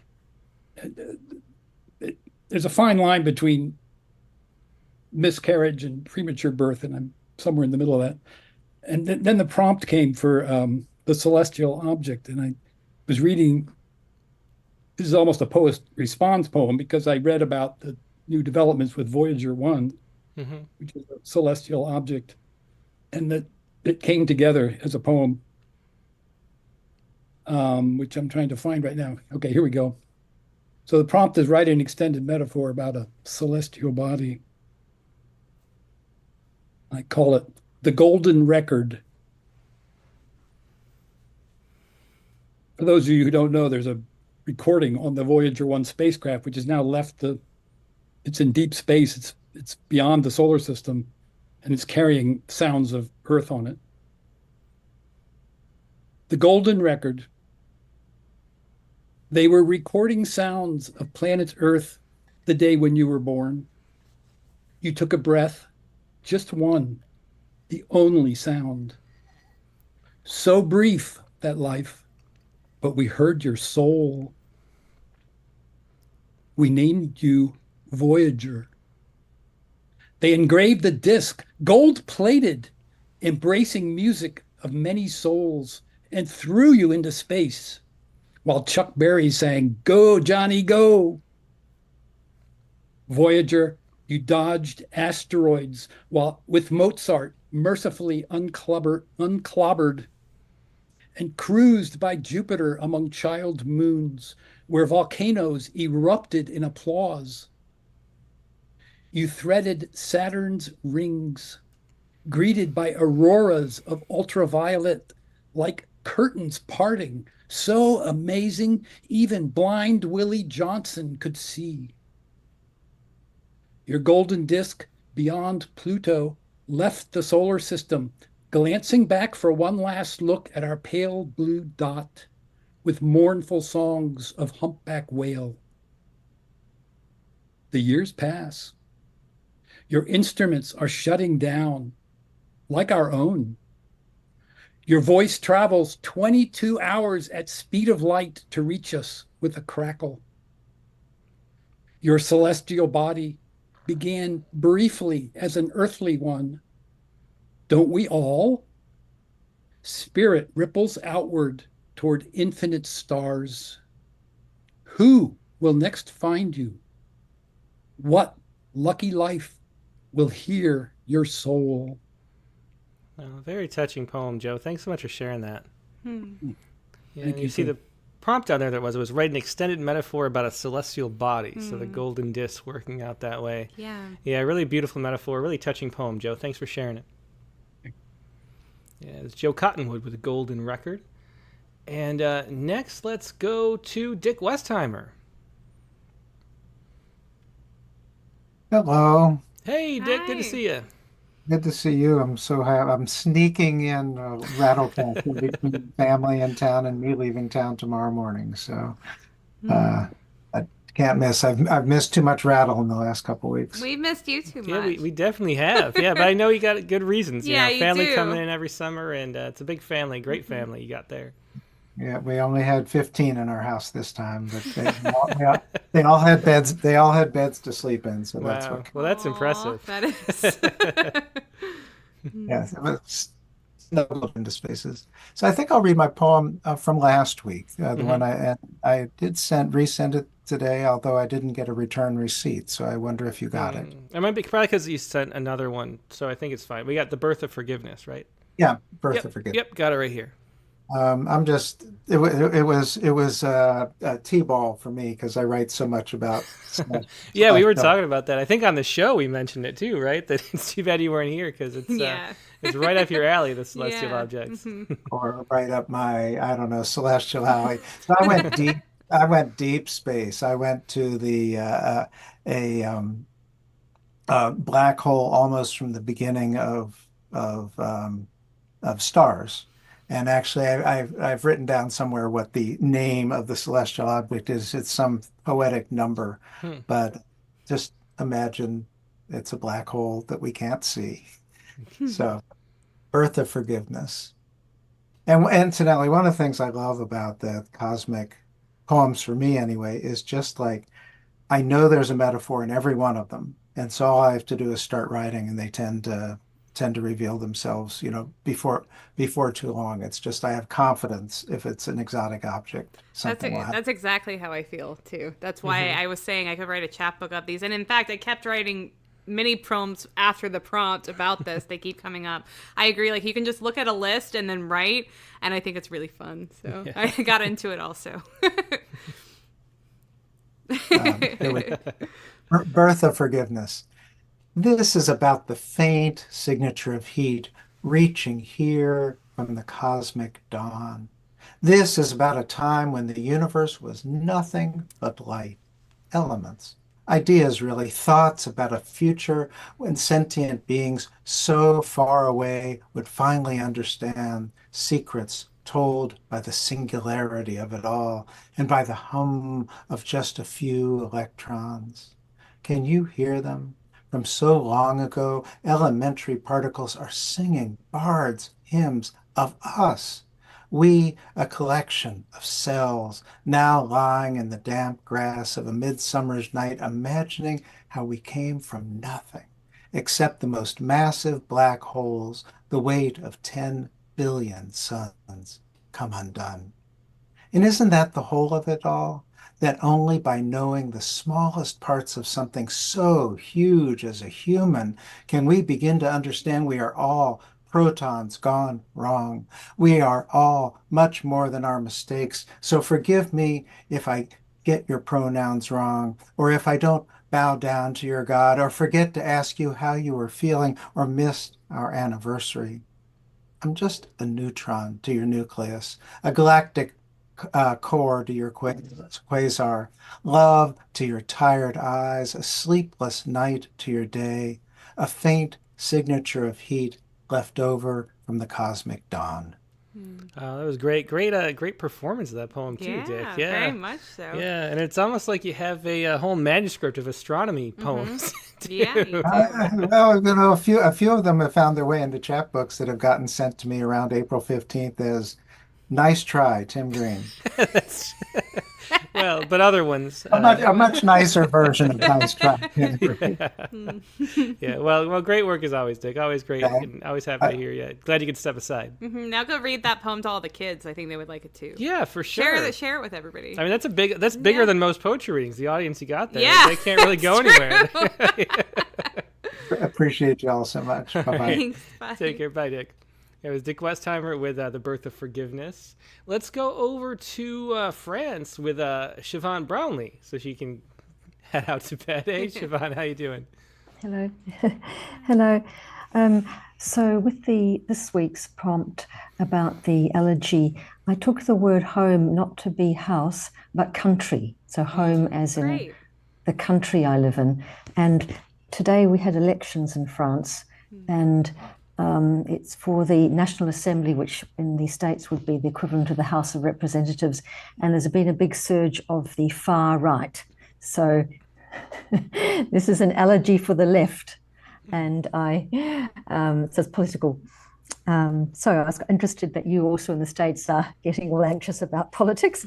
Yeah, we definitely are.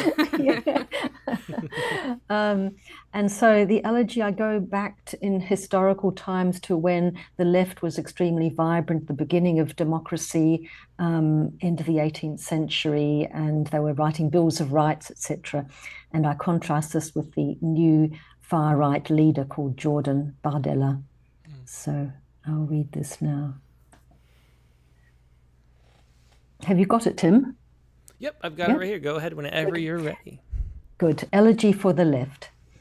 Article 1. Men are born equal and remain free and equal in rights, wrote the député. The député is the members of the National Assembly. In the Declaration of the Rights of Man and Citizen, August 1789, surging with unified enthusiasm, making a new world. Press conference, June 2024. The new leader speaks. We must save France from submersion by migrants. He's Jordan Bardella of the National Rally Party, suited and spruced. Two journalists have asked the same question about nationality. That's politics, he says. It's the art of repetition. He must be weary after 1 hour, but he's still courteous with a slight smile. So, we plan to abolish acquiring nationality by birth in the country. It's not justified when everywhere you see the inability to integrate, and we want to avoid the scourge of Islamist ghettos. Article 11. No one may be disturbed on account of their opinions, including religious beliefs. DRMC, that's the Declaration of Rights of Man and Citizen, August 1789. National Assembly speech. Peoples of all countries are brothers and must help each other according to their capacity, April 1793. Mr. Bardella continues, we'll deport foreign offenders, restrict family reunification, limit foreigners taking advantage of social benefits. Strategic jobs, like in the Defense Ministry, will be open to people with French citizenship only, not to people of dual nationality. Article 5. All citizens are equally eligible to hold public posts. For free peoples, the only criteria for selection are competence and talent. DRMC, June 1793. None of the journalists asks Mr. Bardella about his personal background. It's press conference etiquette. In any case, he has never mentioned his great-grandfather, Mohan Segar Magda, who left the dire poverty of Kabylia in Algeria to work in a dye factory in Lyon. Oh, very interesting. And of course, it's always great to look at what's going on in other countries too, because I'm ignorant of a lot of the news. I'm very ignorant of all of that. I've learned, so thank you. Yeah. So what was the outcome? Was it how are the elections go? Was it mostly the right winning? The far right, which I'm talking about there, is leading, but they have the elections in two sessions. There's today and there's next Sunday as well. But so far, that far right person, and Jordan Bardella is setting himself up as the next prime minister.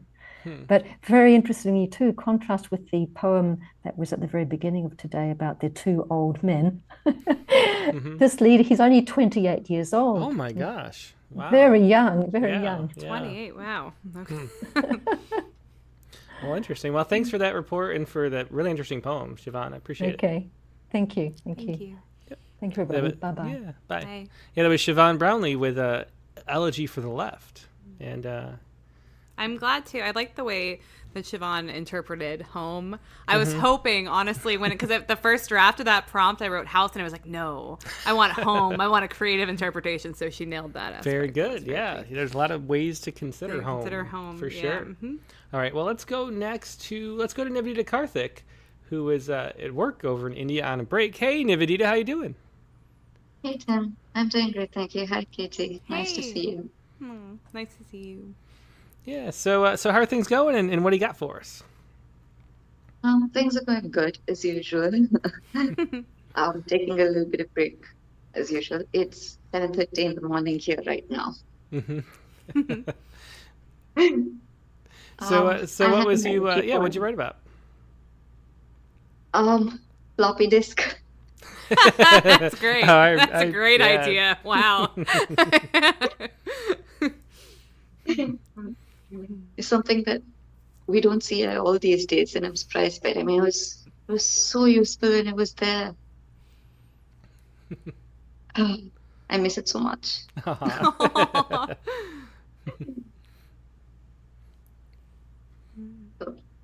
I'll begin. Okay. Do you have it up, Tim? Yep. Go ahead. Okay, thank you. Here lies a square of plastic, a magnetic memory. The bridge to the digital dawn, your 1.44 megabytes of cavernous expanse was a palace for documents, games, and dreams. Now you are laughed at by gigabyte giants. You cling to your drive with a click, whirring like an old philosopher, dispensing data wisdom in kilobytes, your slow, patient spin, a lullaby of progress. We recall you fondly, a testament to simpler times when saving was a conscious act and data had tangible weight. Your legacy, etched in nostalgia, is a symbol of what once was and the laughter that still lingers. Rest now, floppy, in silicon peace. An ode to a floppy disk. I love that, Nibby. Yeah, I definitely did too. And really, that's a great point that saving data is a conscious act. I love that line weight. too. You don't think about that at all. How you don't actually have to save things or just We save. had to. I remember I think back in either 4th or 5th grade when floppies came out, and it would be like, you have to click save. And now it's just symbol. like you close your Probably most document, it's going to be auto-saved. Yeah. Yeah, it's still a symbol, and most people don't even know, like our kids, they have no idea why that's the symbol for it. Yeah, wow. And I haven't thought about one in so long. Like, well, I was just thinking about this because this is 64 gigabyte flash drive, and it's my first computer. It would have been 128 computers. Would have It's how big the hard drive was. It was a half a gig. I wish I had a floppy disk to pull out, but there are none here. No, there are none. It's been a while. No, it's been a while. Yeah. Well, thanks for bringing us back down that memory lane, Nibby. Yeah, that was a great poem. I really enjoyed it. Thank you, Tim. Thank you, Katie. Have a good evening. Yep. Have a good day. Good day. Thank you. Bye. Bye. Yeah, it was Nivedita Karthik with Here Lies a Square of Plastic of Magnetic Memory. All right. Let's go. I think we have a first-time caller here, Saki. Let's go there. Hello. Hi. Can you hear me? I can. Hello. So thanks so much for joining. Yeah, thanks for having me. I'm really excited to be here for the first time. It's 4 a.m. here in Vienna, Austria. Wow. Well, great to have. you. Yeah, we have France, India, and Vienna now. We're That's getting really cooler fun. by the second. We are. So what do you have for us? I'm trying to find the poem. I don't really see it. Did you send it in? Yeah, I sent it in. It's under Saki the artist, and it should be Skippy, my cat. Let me see. I sent it in as it's not a document. I had to send it by my phone because I didn't have my computer. So I think it was just entered as a text into the field. Oh, over on Submittable. Yeah, let me pull that up then. Yeah, okay. And Submittable now makes you log in. It's a very slow login. I should mention, the Rattle Poetry Prize is coming up. The deadline is July 15th. And somebody let me know today that there's a problem with Submittable where you can't make a new account right now or something. So just be patient. I told them, and they'll probably fix it because they want that. Yeah, they want submissions. That's what it's called. Yeah. Today's also the last day to submit your prompt poems. Oh, that is the last day to submit your prompt poems as well. For this month. Yeah, exactly. Including this prompt, yeah. Okay, so I have it here, Skippy. Okay, thanks for letting me know where it was. And all right, so I have it here whenever you're ready. Yeah, go ahead. All right. I do want to preface this. So when I saw the prompt, I immediately thought of my cat, who is my favorite thing in my house, but also kind of a person. I wasn't sure if it was allowed to write about a being, but yes, definitely. Oh, you can definitely write about whatever creative interpretation, wherever your imagination takes you. Yeah. All right. So this is Skippy, my cat. He died when he was 3, and he is buried in my backyard. And it is a rhyming poem, which I think has fallen a little bit out of fashion, but here we go. I love you still, my dear, even though you're dead.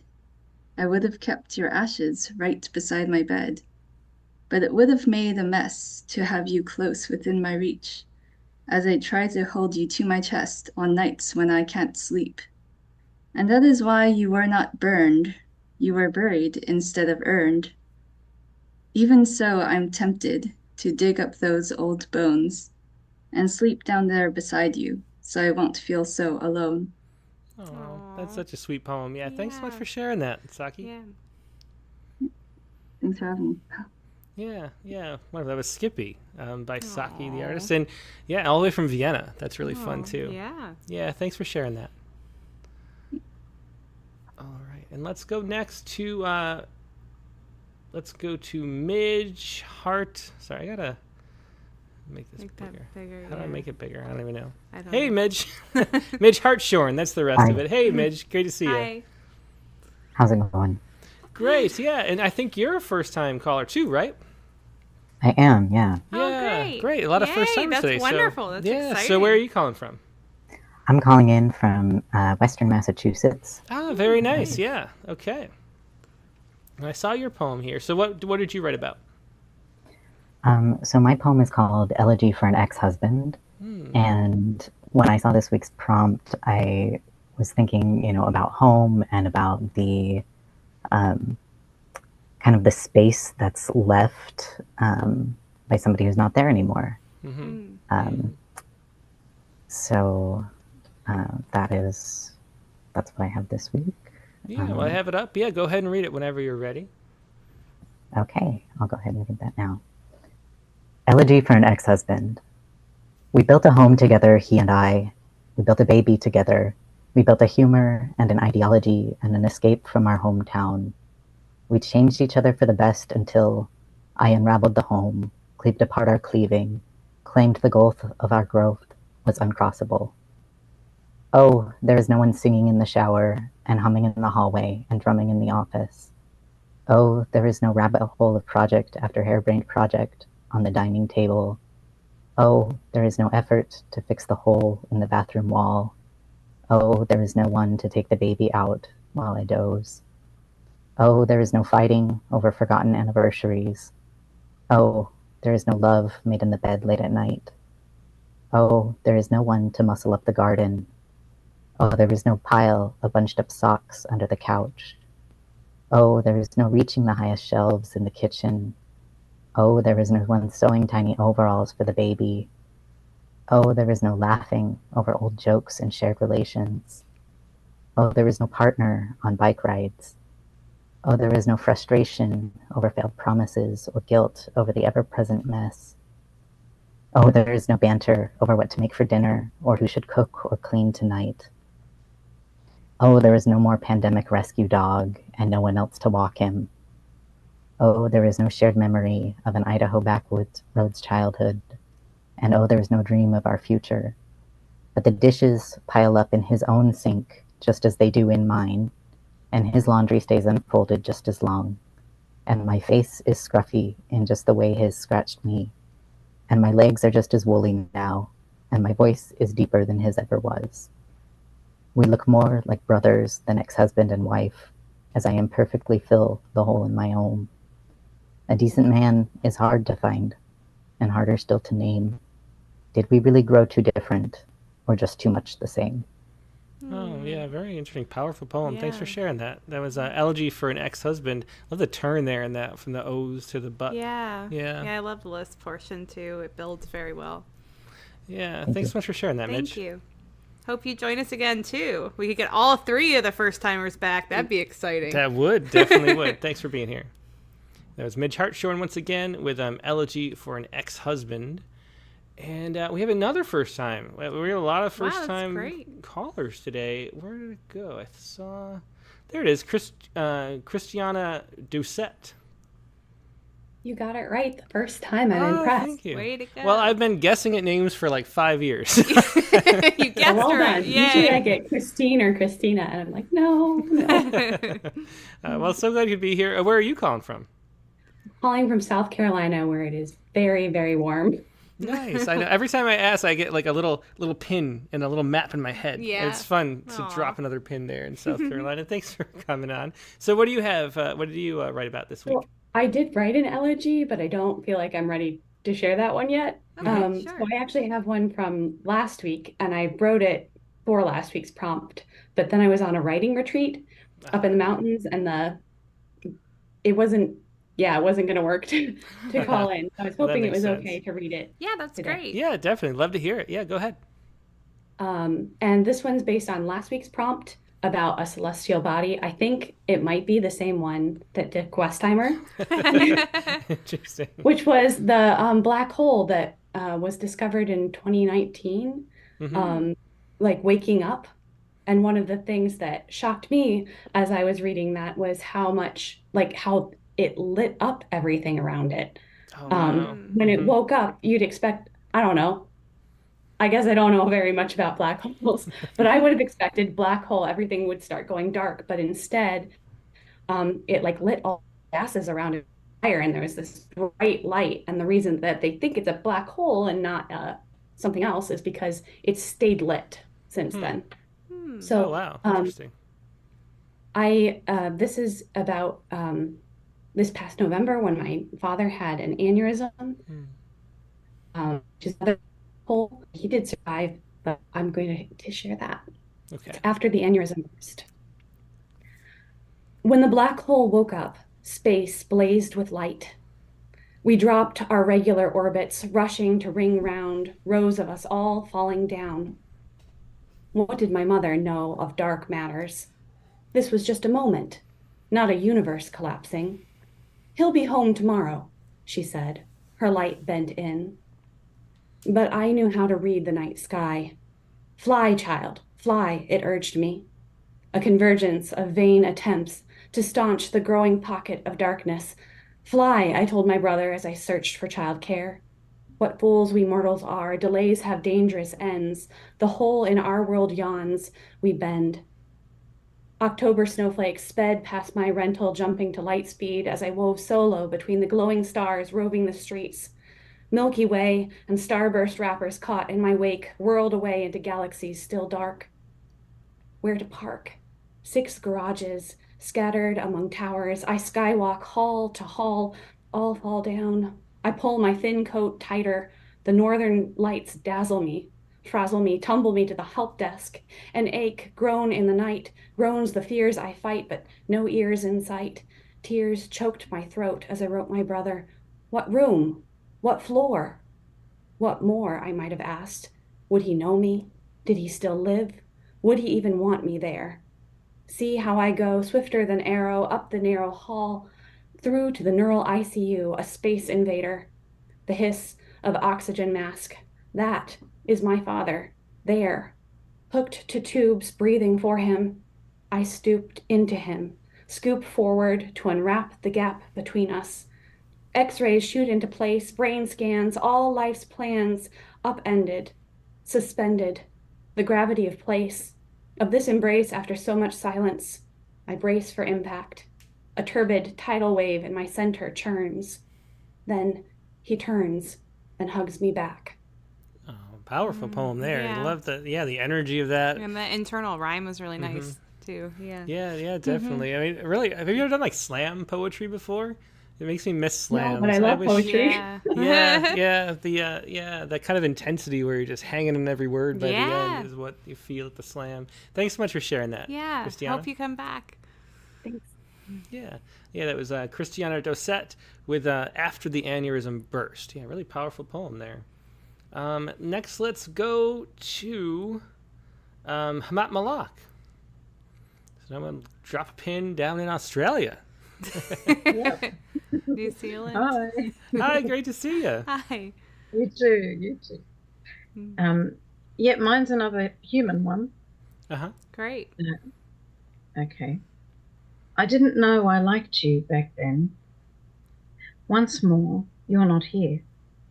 That sarcastic giggle fluttered somewhere more curious. The steam of the kettle plumps my skin as I pretend you're back once more. Your clothes still hang dainty.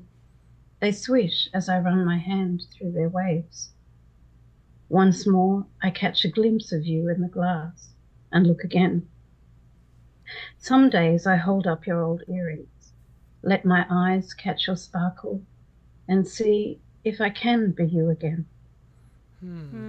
Yeah, very touching. I love the understatedness of that poem too. Yeah, that's one of the I always love like open lines and open mics because you get such contrast, between the last poem and this poem. Yeah, still effective and with a totally different Very tone. different ways. Yeah, exactly. Yeah, beautiful poem. Thanks for sharing that.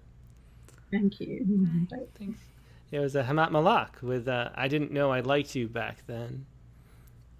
Stephen Croft is next. Hey, Tim. Hey, Stephen. How you doing? Good. Like Dick, I didn't get a return receipt, but hopefully you got something from me. Well, I'm sure we did. Here we go. Oh, wait, no, Stephen Croft, not Stephen Horrell. Stephen Croft. Actually, I'm not seeing it, Stephen. Let's see. Stephen Croft. Do you see it? No. Not seeing it. Well, I'll check the old spam folder, too. I doubt it would go in there. No, I didn't get it, actually, this time, Stephen. Do you want to send it again, or do you want to circle back, or do you want to just read it and we'll just watch you? Do you still get the open mic emails? Should I send it there? No. Well, I mean, go to the prompt line. Send it there. It'll... I don't know. It just didn't make it. Yeah. I'll try to send it one more time. Okay. Send it again, and I'll. It's promptlines@rattle.com. Yeah, and we'll go with someone else first. We'll circle back. Okay. Let me. All right. Yeah, no problem. Yeah, Stephen Croft. We'll come back around. Let's go next to Mike Bales then. Karaoke King Mike Bales. He is the karaoke king. I don't know how that went. I hope that was a thrill. Yeah, how did your karaoke go, Mike? You were in like the finals, right? Yeah, I've heard different things. I heard it's going to be in downtown Davenport in August. Oh, it's not yet. Then I heard it might be really big at one of our casinos, River City Casino. Ooh. A big show. I figured I'd sing better to 500 people than I'd sing to one person. So, psyched me up for the singing I did last week. So, this I sent as submittable. Yep, I got it right here. When I was a runner, I had a thing for my running shoes. But I haven't run a long time. This is Elegy for My Old Red Shoes. I like the title. Okay, let's hear it. The soles are weary and worn, and the shoestrings are frayed, but I can't throw them away.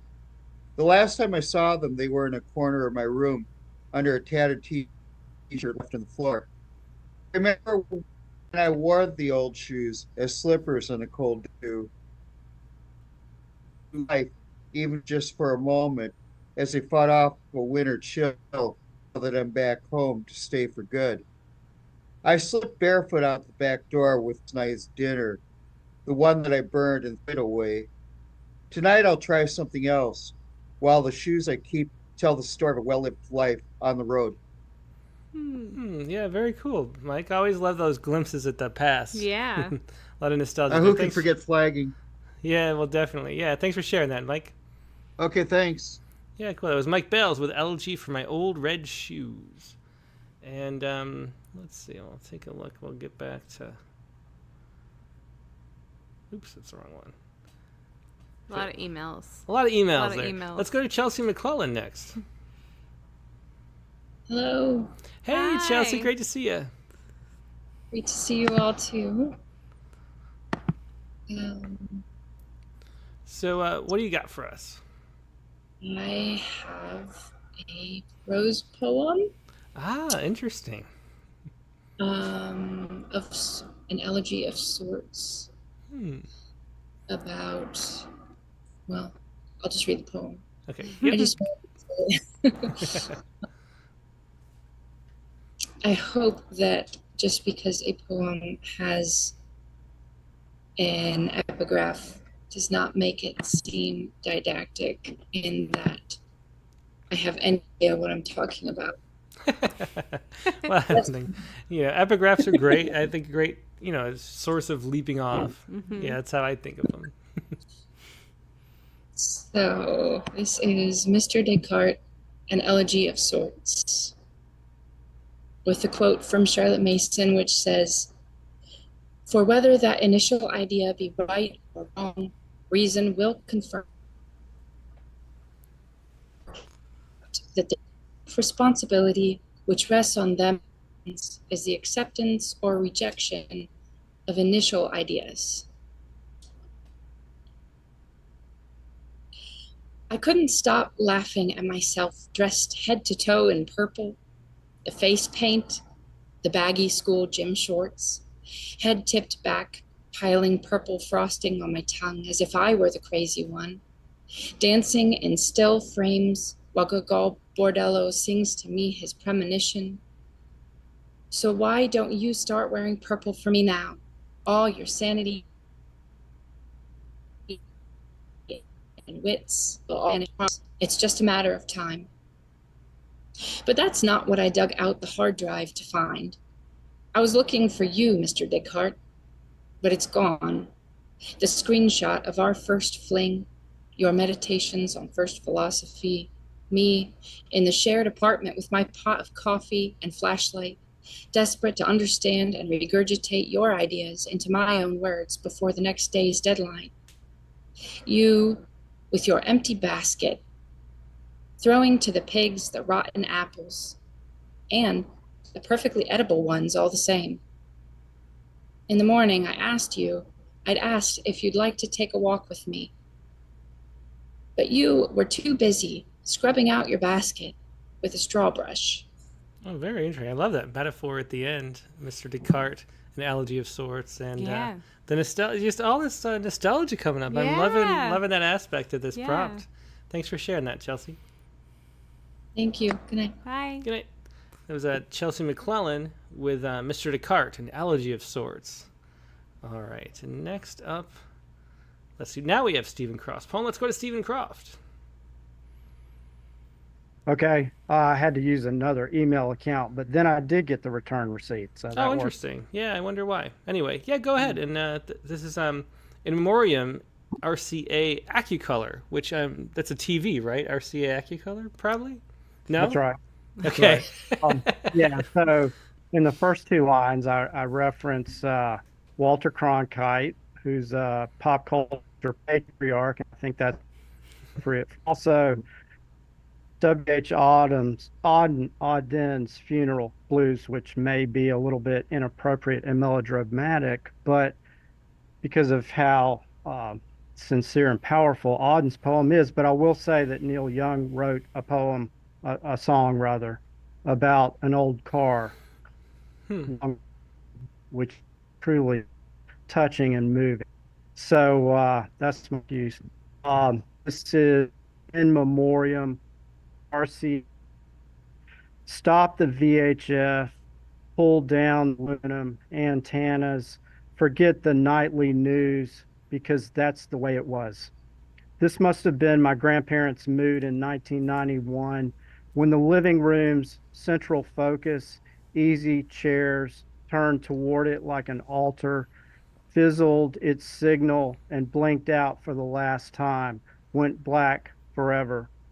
It must have been the largest 60s floor set model, this giant console TV with its varnished wood sides and top, carved ornate cornice, brought in by early delivery men, probably years before I was born. A child, remember the ricochets of gun smokes, bullets shooting from it as I lay in my excitement on the floor's beige carpet, the cheerful music and singing as Lauren waved conductor's baton, Captain Kangaroo's lively fun, the comprehensible, seemingly endless Watergate hearings that troubled my grandfather so much, mysterious planets and stars of space as Carl Sagan somehow walked in between, revered, not unlike Vesta, goddess of hearth and home. This was RCA, god of acucolor, purveyor of homogeneous American culture, a much smaller cable-ready black plastic TV with magical remote control. Like an object lesson metaphor for how the new digital era rested on the shoulders of analog.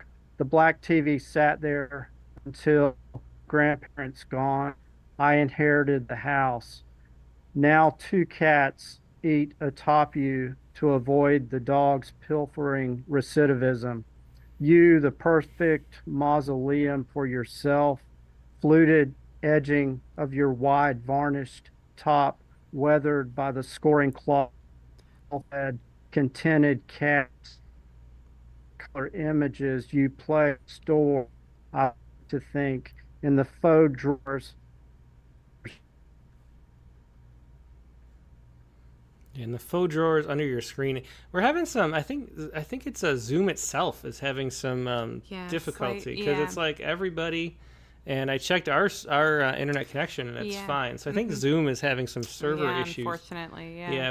We got most of that poem out, but I think maybe the rest, if you still haven't read yet, maybe you should put turn your mic or cameras off. We'll try to just do it with audio because I think it's just Zoom's server. So if y'all just turn off, we'll see if just audio will help with that.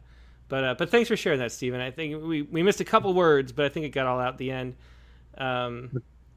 Let's see. All right, thanks. So thanks. It was Stephen Croft with In Memoriam RCA Acucolor. All right, and let's see. Let's go to Rob Harris next. Hey, good morning. Good afternoon. Good evening. Hey, Rob. Yeah, do you mind turning your camera off just turning your video off on your Zoom? Yeah, right.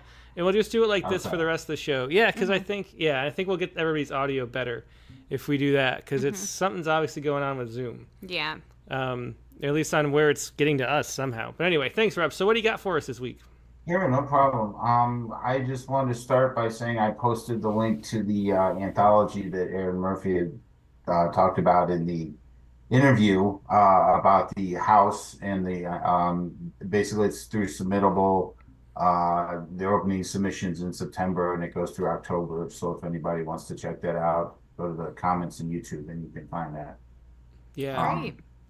Yeah, great. Thanks for sharing that, Rob. Yeah, sure. I should start off by saying I live in a 100-year-old home, and it's kind of fun. It's like living in a museum sometimes. And so I wrote a poem about the milk door, and unless you live in an old house, you might not know what a milk door is. Yeah, it's been a while since I saw one of those. My grandma had. Well, I put a visual in my poem, so I figure most people might not know what it looks like. But this is if you put it up on the screen, it's literally right next to my back door. And it was sold by a company called the Majestic Company. So the first line of my elegy was basically a direct quote from one of their ads from like 1920 or something like that. So I quoted them. I titled the poem after the way they described the way their products are, and I ran with it. So is it up on the screen? Yep, it is. Yeah, it looks really interesting. Go ahead whenever you're That's ready. that's what my milk door looks like. It's a very heavy metal, in case anyone is wondering about it. It's been painted over through the years, but it's called Majestic Equipped, and it goes like this. Every modern residence should be majestic equipped. My milk door remains with its purpose now stripped. It was designed to prevent milk from being taken back with honor forsaken. Nowadays, it keeps my house keys obscured in case they should need to be quickly procured. Otherwise, it's just some outdated device that's set against the bricks and looks nice. Reminding me of the way things can change. What used to be needed now only seems strange. Very funny. Great rhymes in Great there. last couplet. Yeah, the way, definitely love that. the way this worked is the milkman would put the milk inside of the door and then close it up with the latch you see on the right. And then there's a door on the inside where you could, get the milk without having to go outside. Mm-hmm. So it seemed like, a very small window of time where that was ever needed. But, now it just kind of is. I've got a lot of things in my house that don't make any sense anymore, but 100 years ago they were probably great. Yeah, definitely cool. Well, thanks for sharing that, Rob. Yeah, Majestic Sure, thanks Equipped. for letting me read it. I appreciate it. Yeah, my pleasure. Yeah, Majestic Equipped by Rob Harris. Next, let's go to Mark Grenier.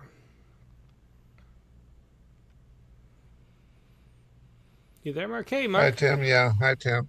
Yeah, good to see you. This poem started out before the prompt, but when you got the prompt, I said, well, this could fit that prompt. So this is kind of a half response to the prompt. An elegy for my younger self, to my younger self for what's left behind. Interesting. Hang around home for a while, at least in spirit. Don't pick up sticks and toss them away so quick. Don't grab each parting from any old place as a chance to forget old friends. Step away from the sorrow of pulled up roots to a new you in a new old place. A new mud pit that's a chance to forget another chance to be. A stranger in a strange land, starting up fresh with newfound friends and a new beginning. A new step out without a trace from the life you left. The time you shared with your old friends who are far too easily left behind, too easily abandoned here like an old shoe left behind in the mud, left as you take that step leads to a bereft. What is so easily lost once it's been left behind, because what's left and lost may never be found again and kept to have and hold your next new step. Yeah, well, very cool. Great poem there. An elegy to my younger self for what's left behind. Thanks, Mark. Yep. There's Mark Grenier. And next, let's go to Jayanthi Rangan. Hi, Tim. Hi, Hey, Jayanthi. Yeah, thanks for coming on. I wrote an elegy. It's missing the movement of my husband. He had gone for a walk, and a very strange thing happened. A tree limb, it fell on him. Oh, and wow. He became a paraplegic instantly, and this is a poem about him. Okay, it's called Body Language, an Elegy. The accident left him paraplegic. The tickle and the touch inert on his legs. His bowels were stock still, his independence in a coma. Fear on both sides. Fear was on both sides. 1 second. Fear was on both sides of the bulletproof glass, inside shattered with doubt, outside with ruin.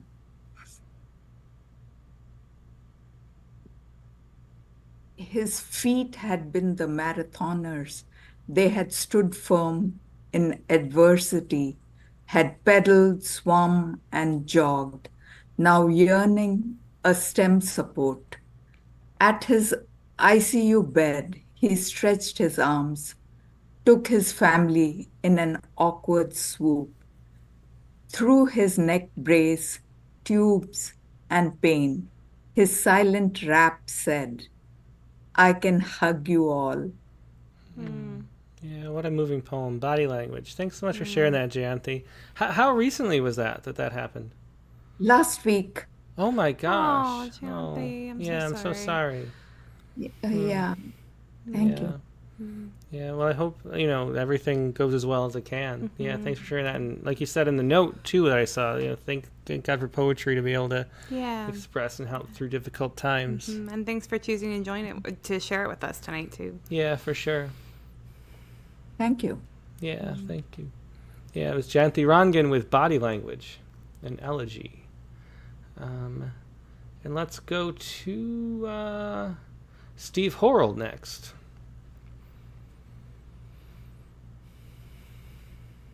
Oh, I think I've unmuted.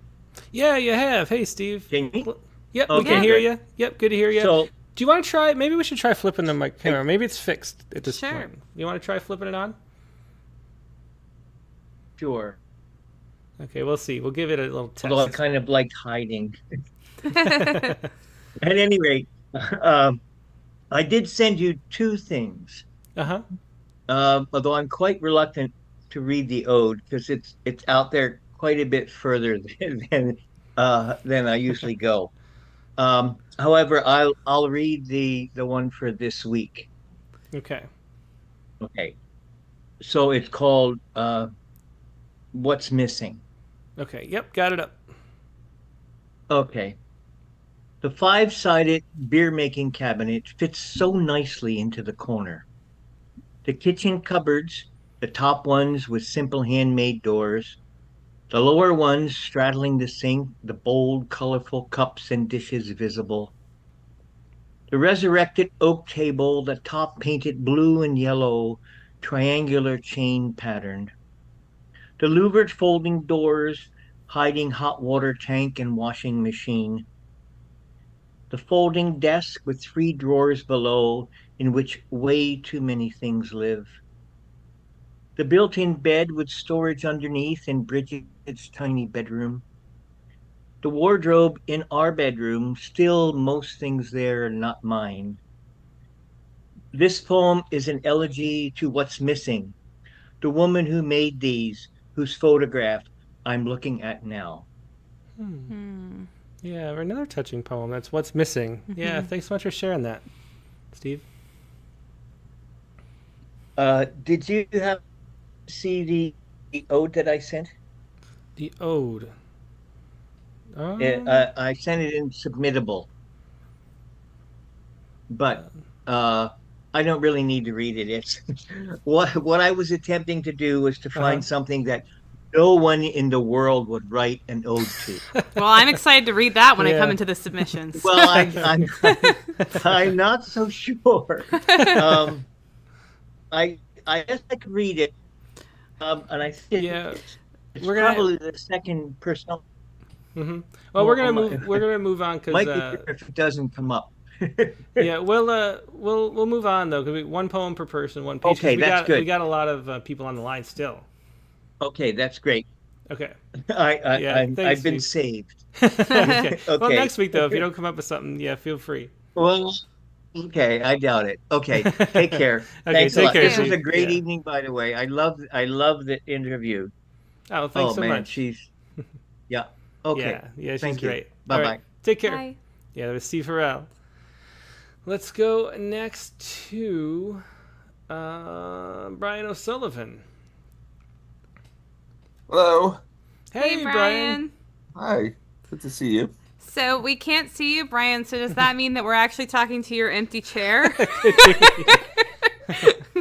you think we should turn? Oh, it's him! Yay! Go. There we go. Hello, Hi. Brian.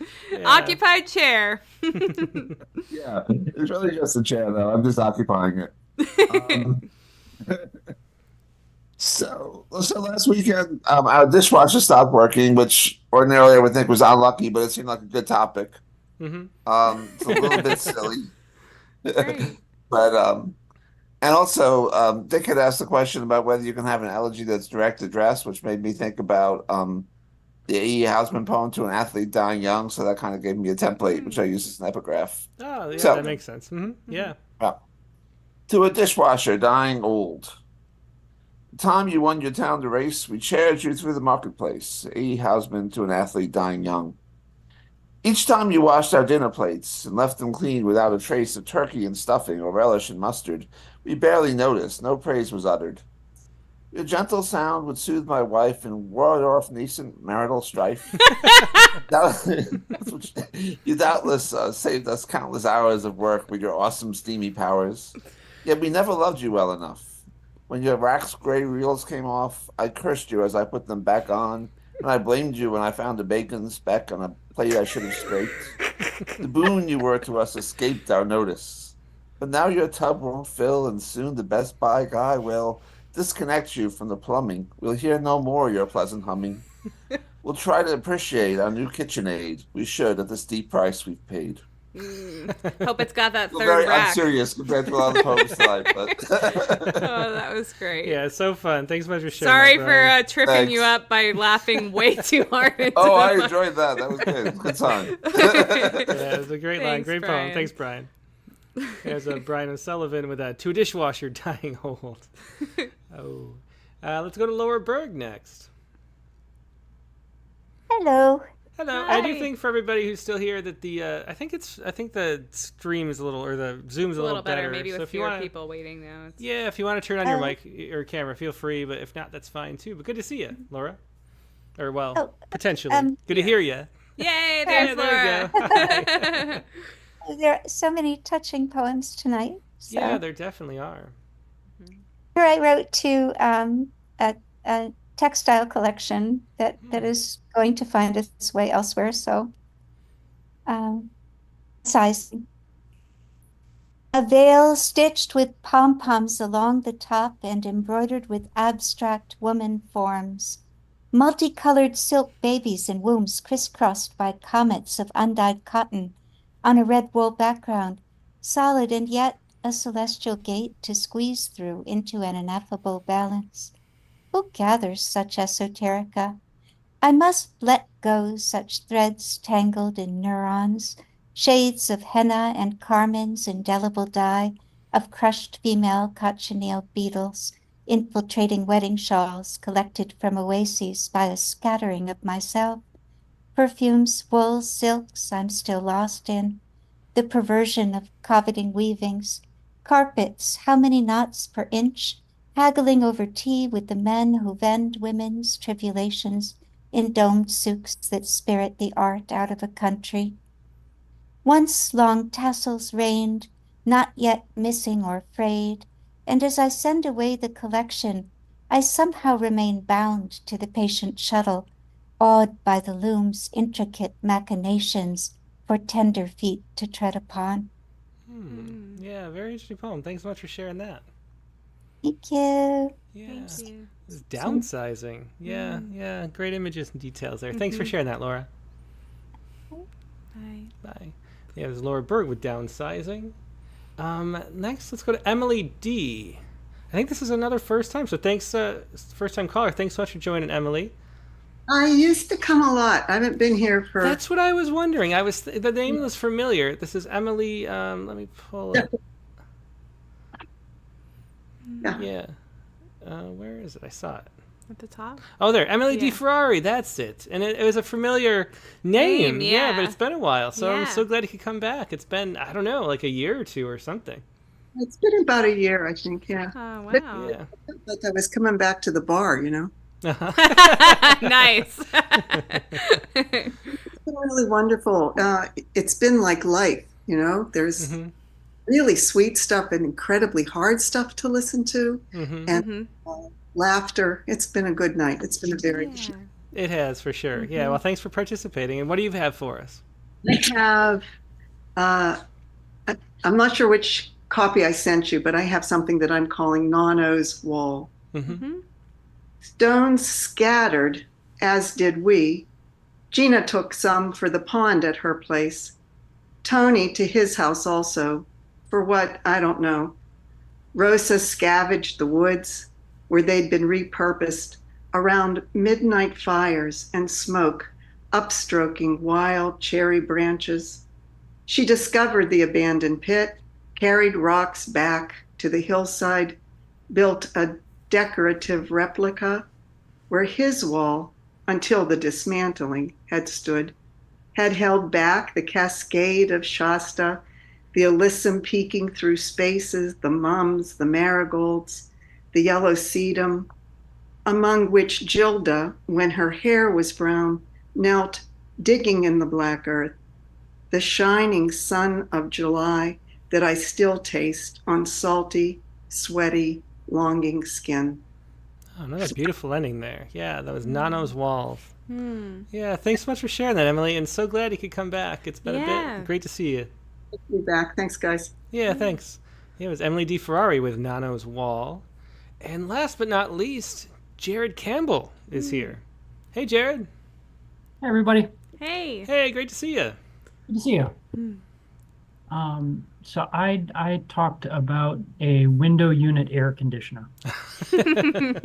Definitely valuable this time of year. Yeah. Yeah. Wish we could have one at the cabin in Wrightwood. Yeah, Wrightwood's a little hot.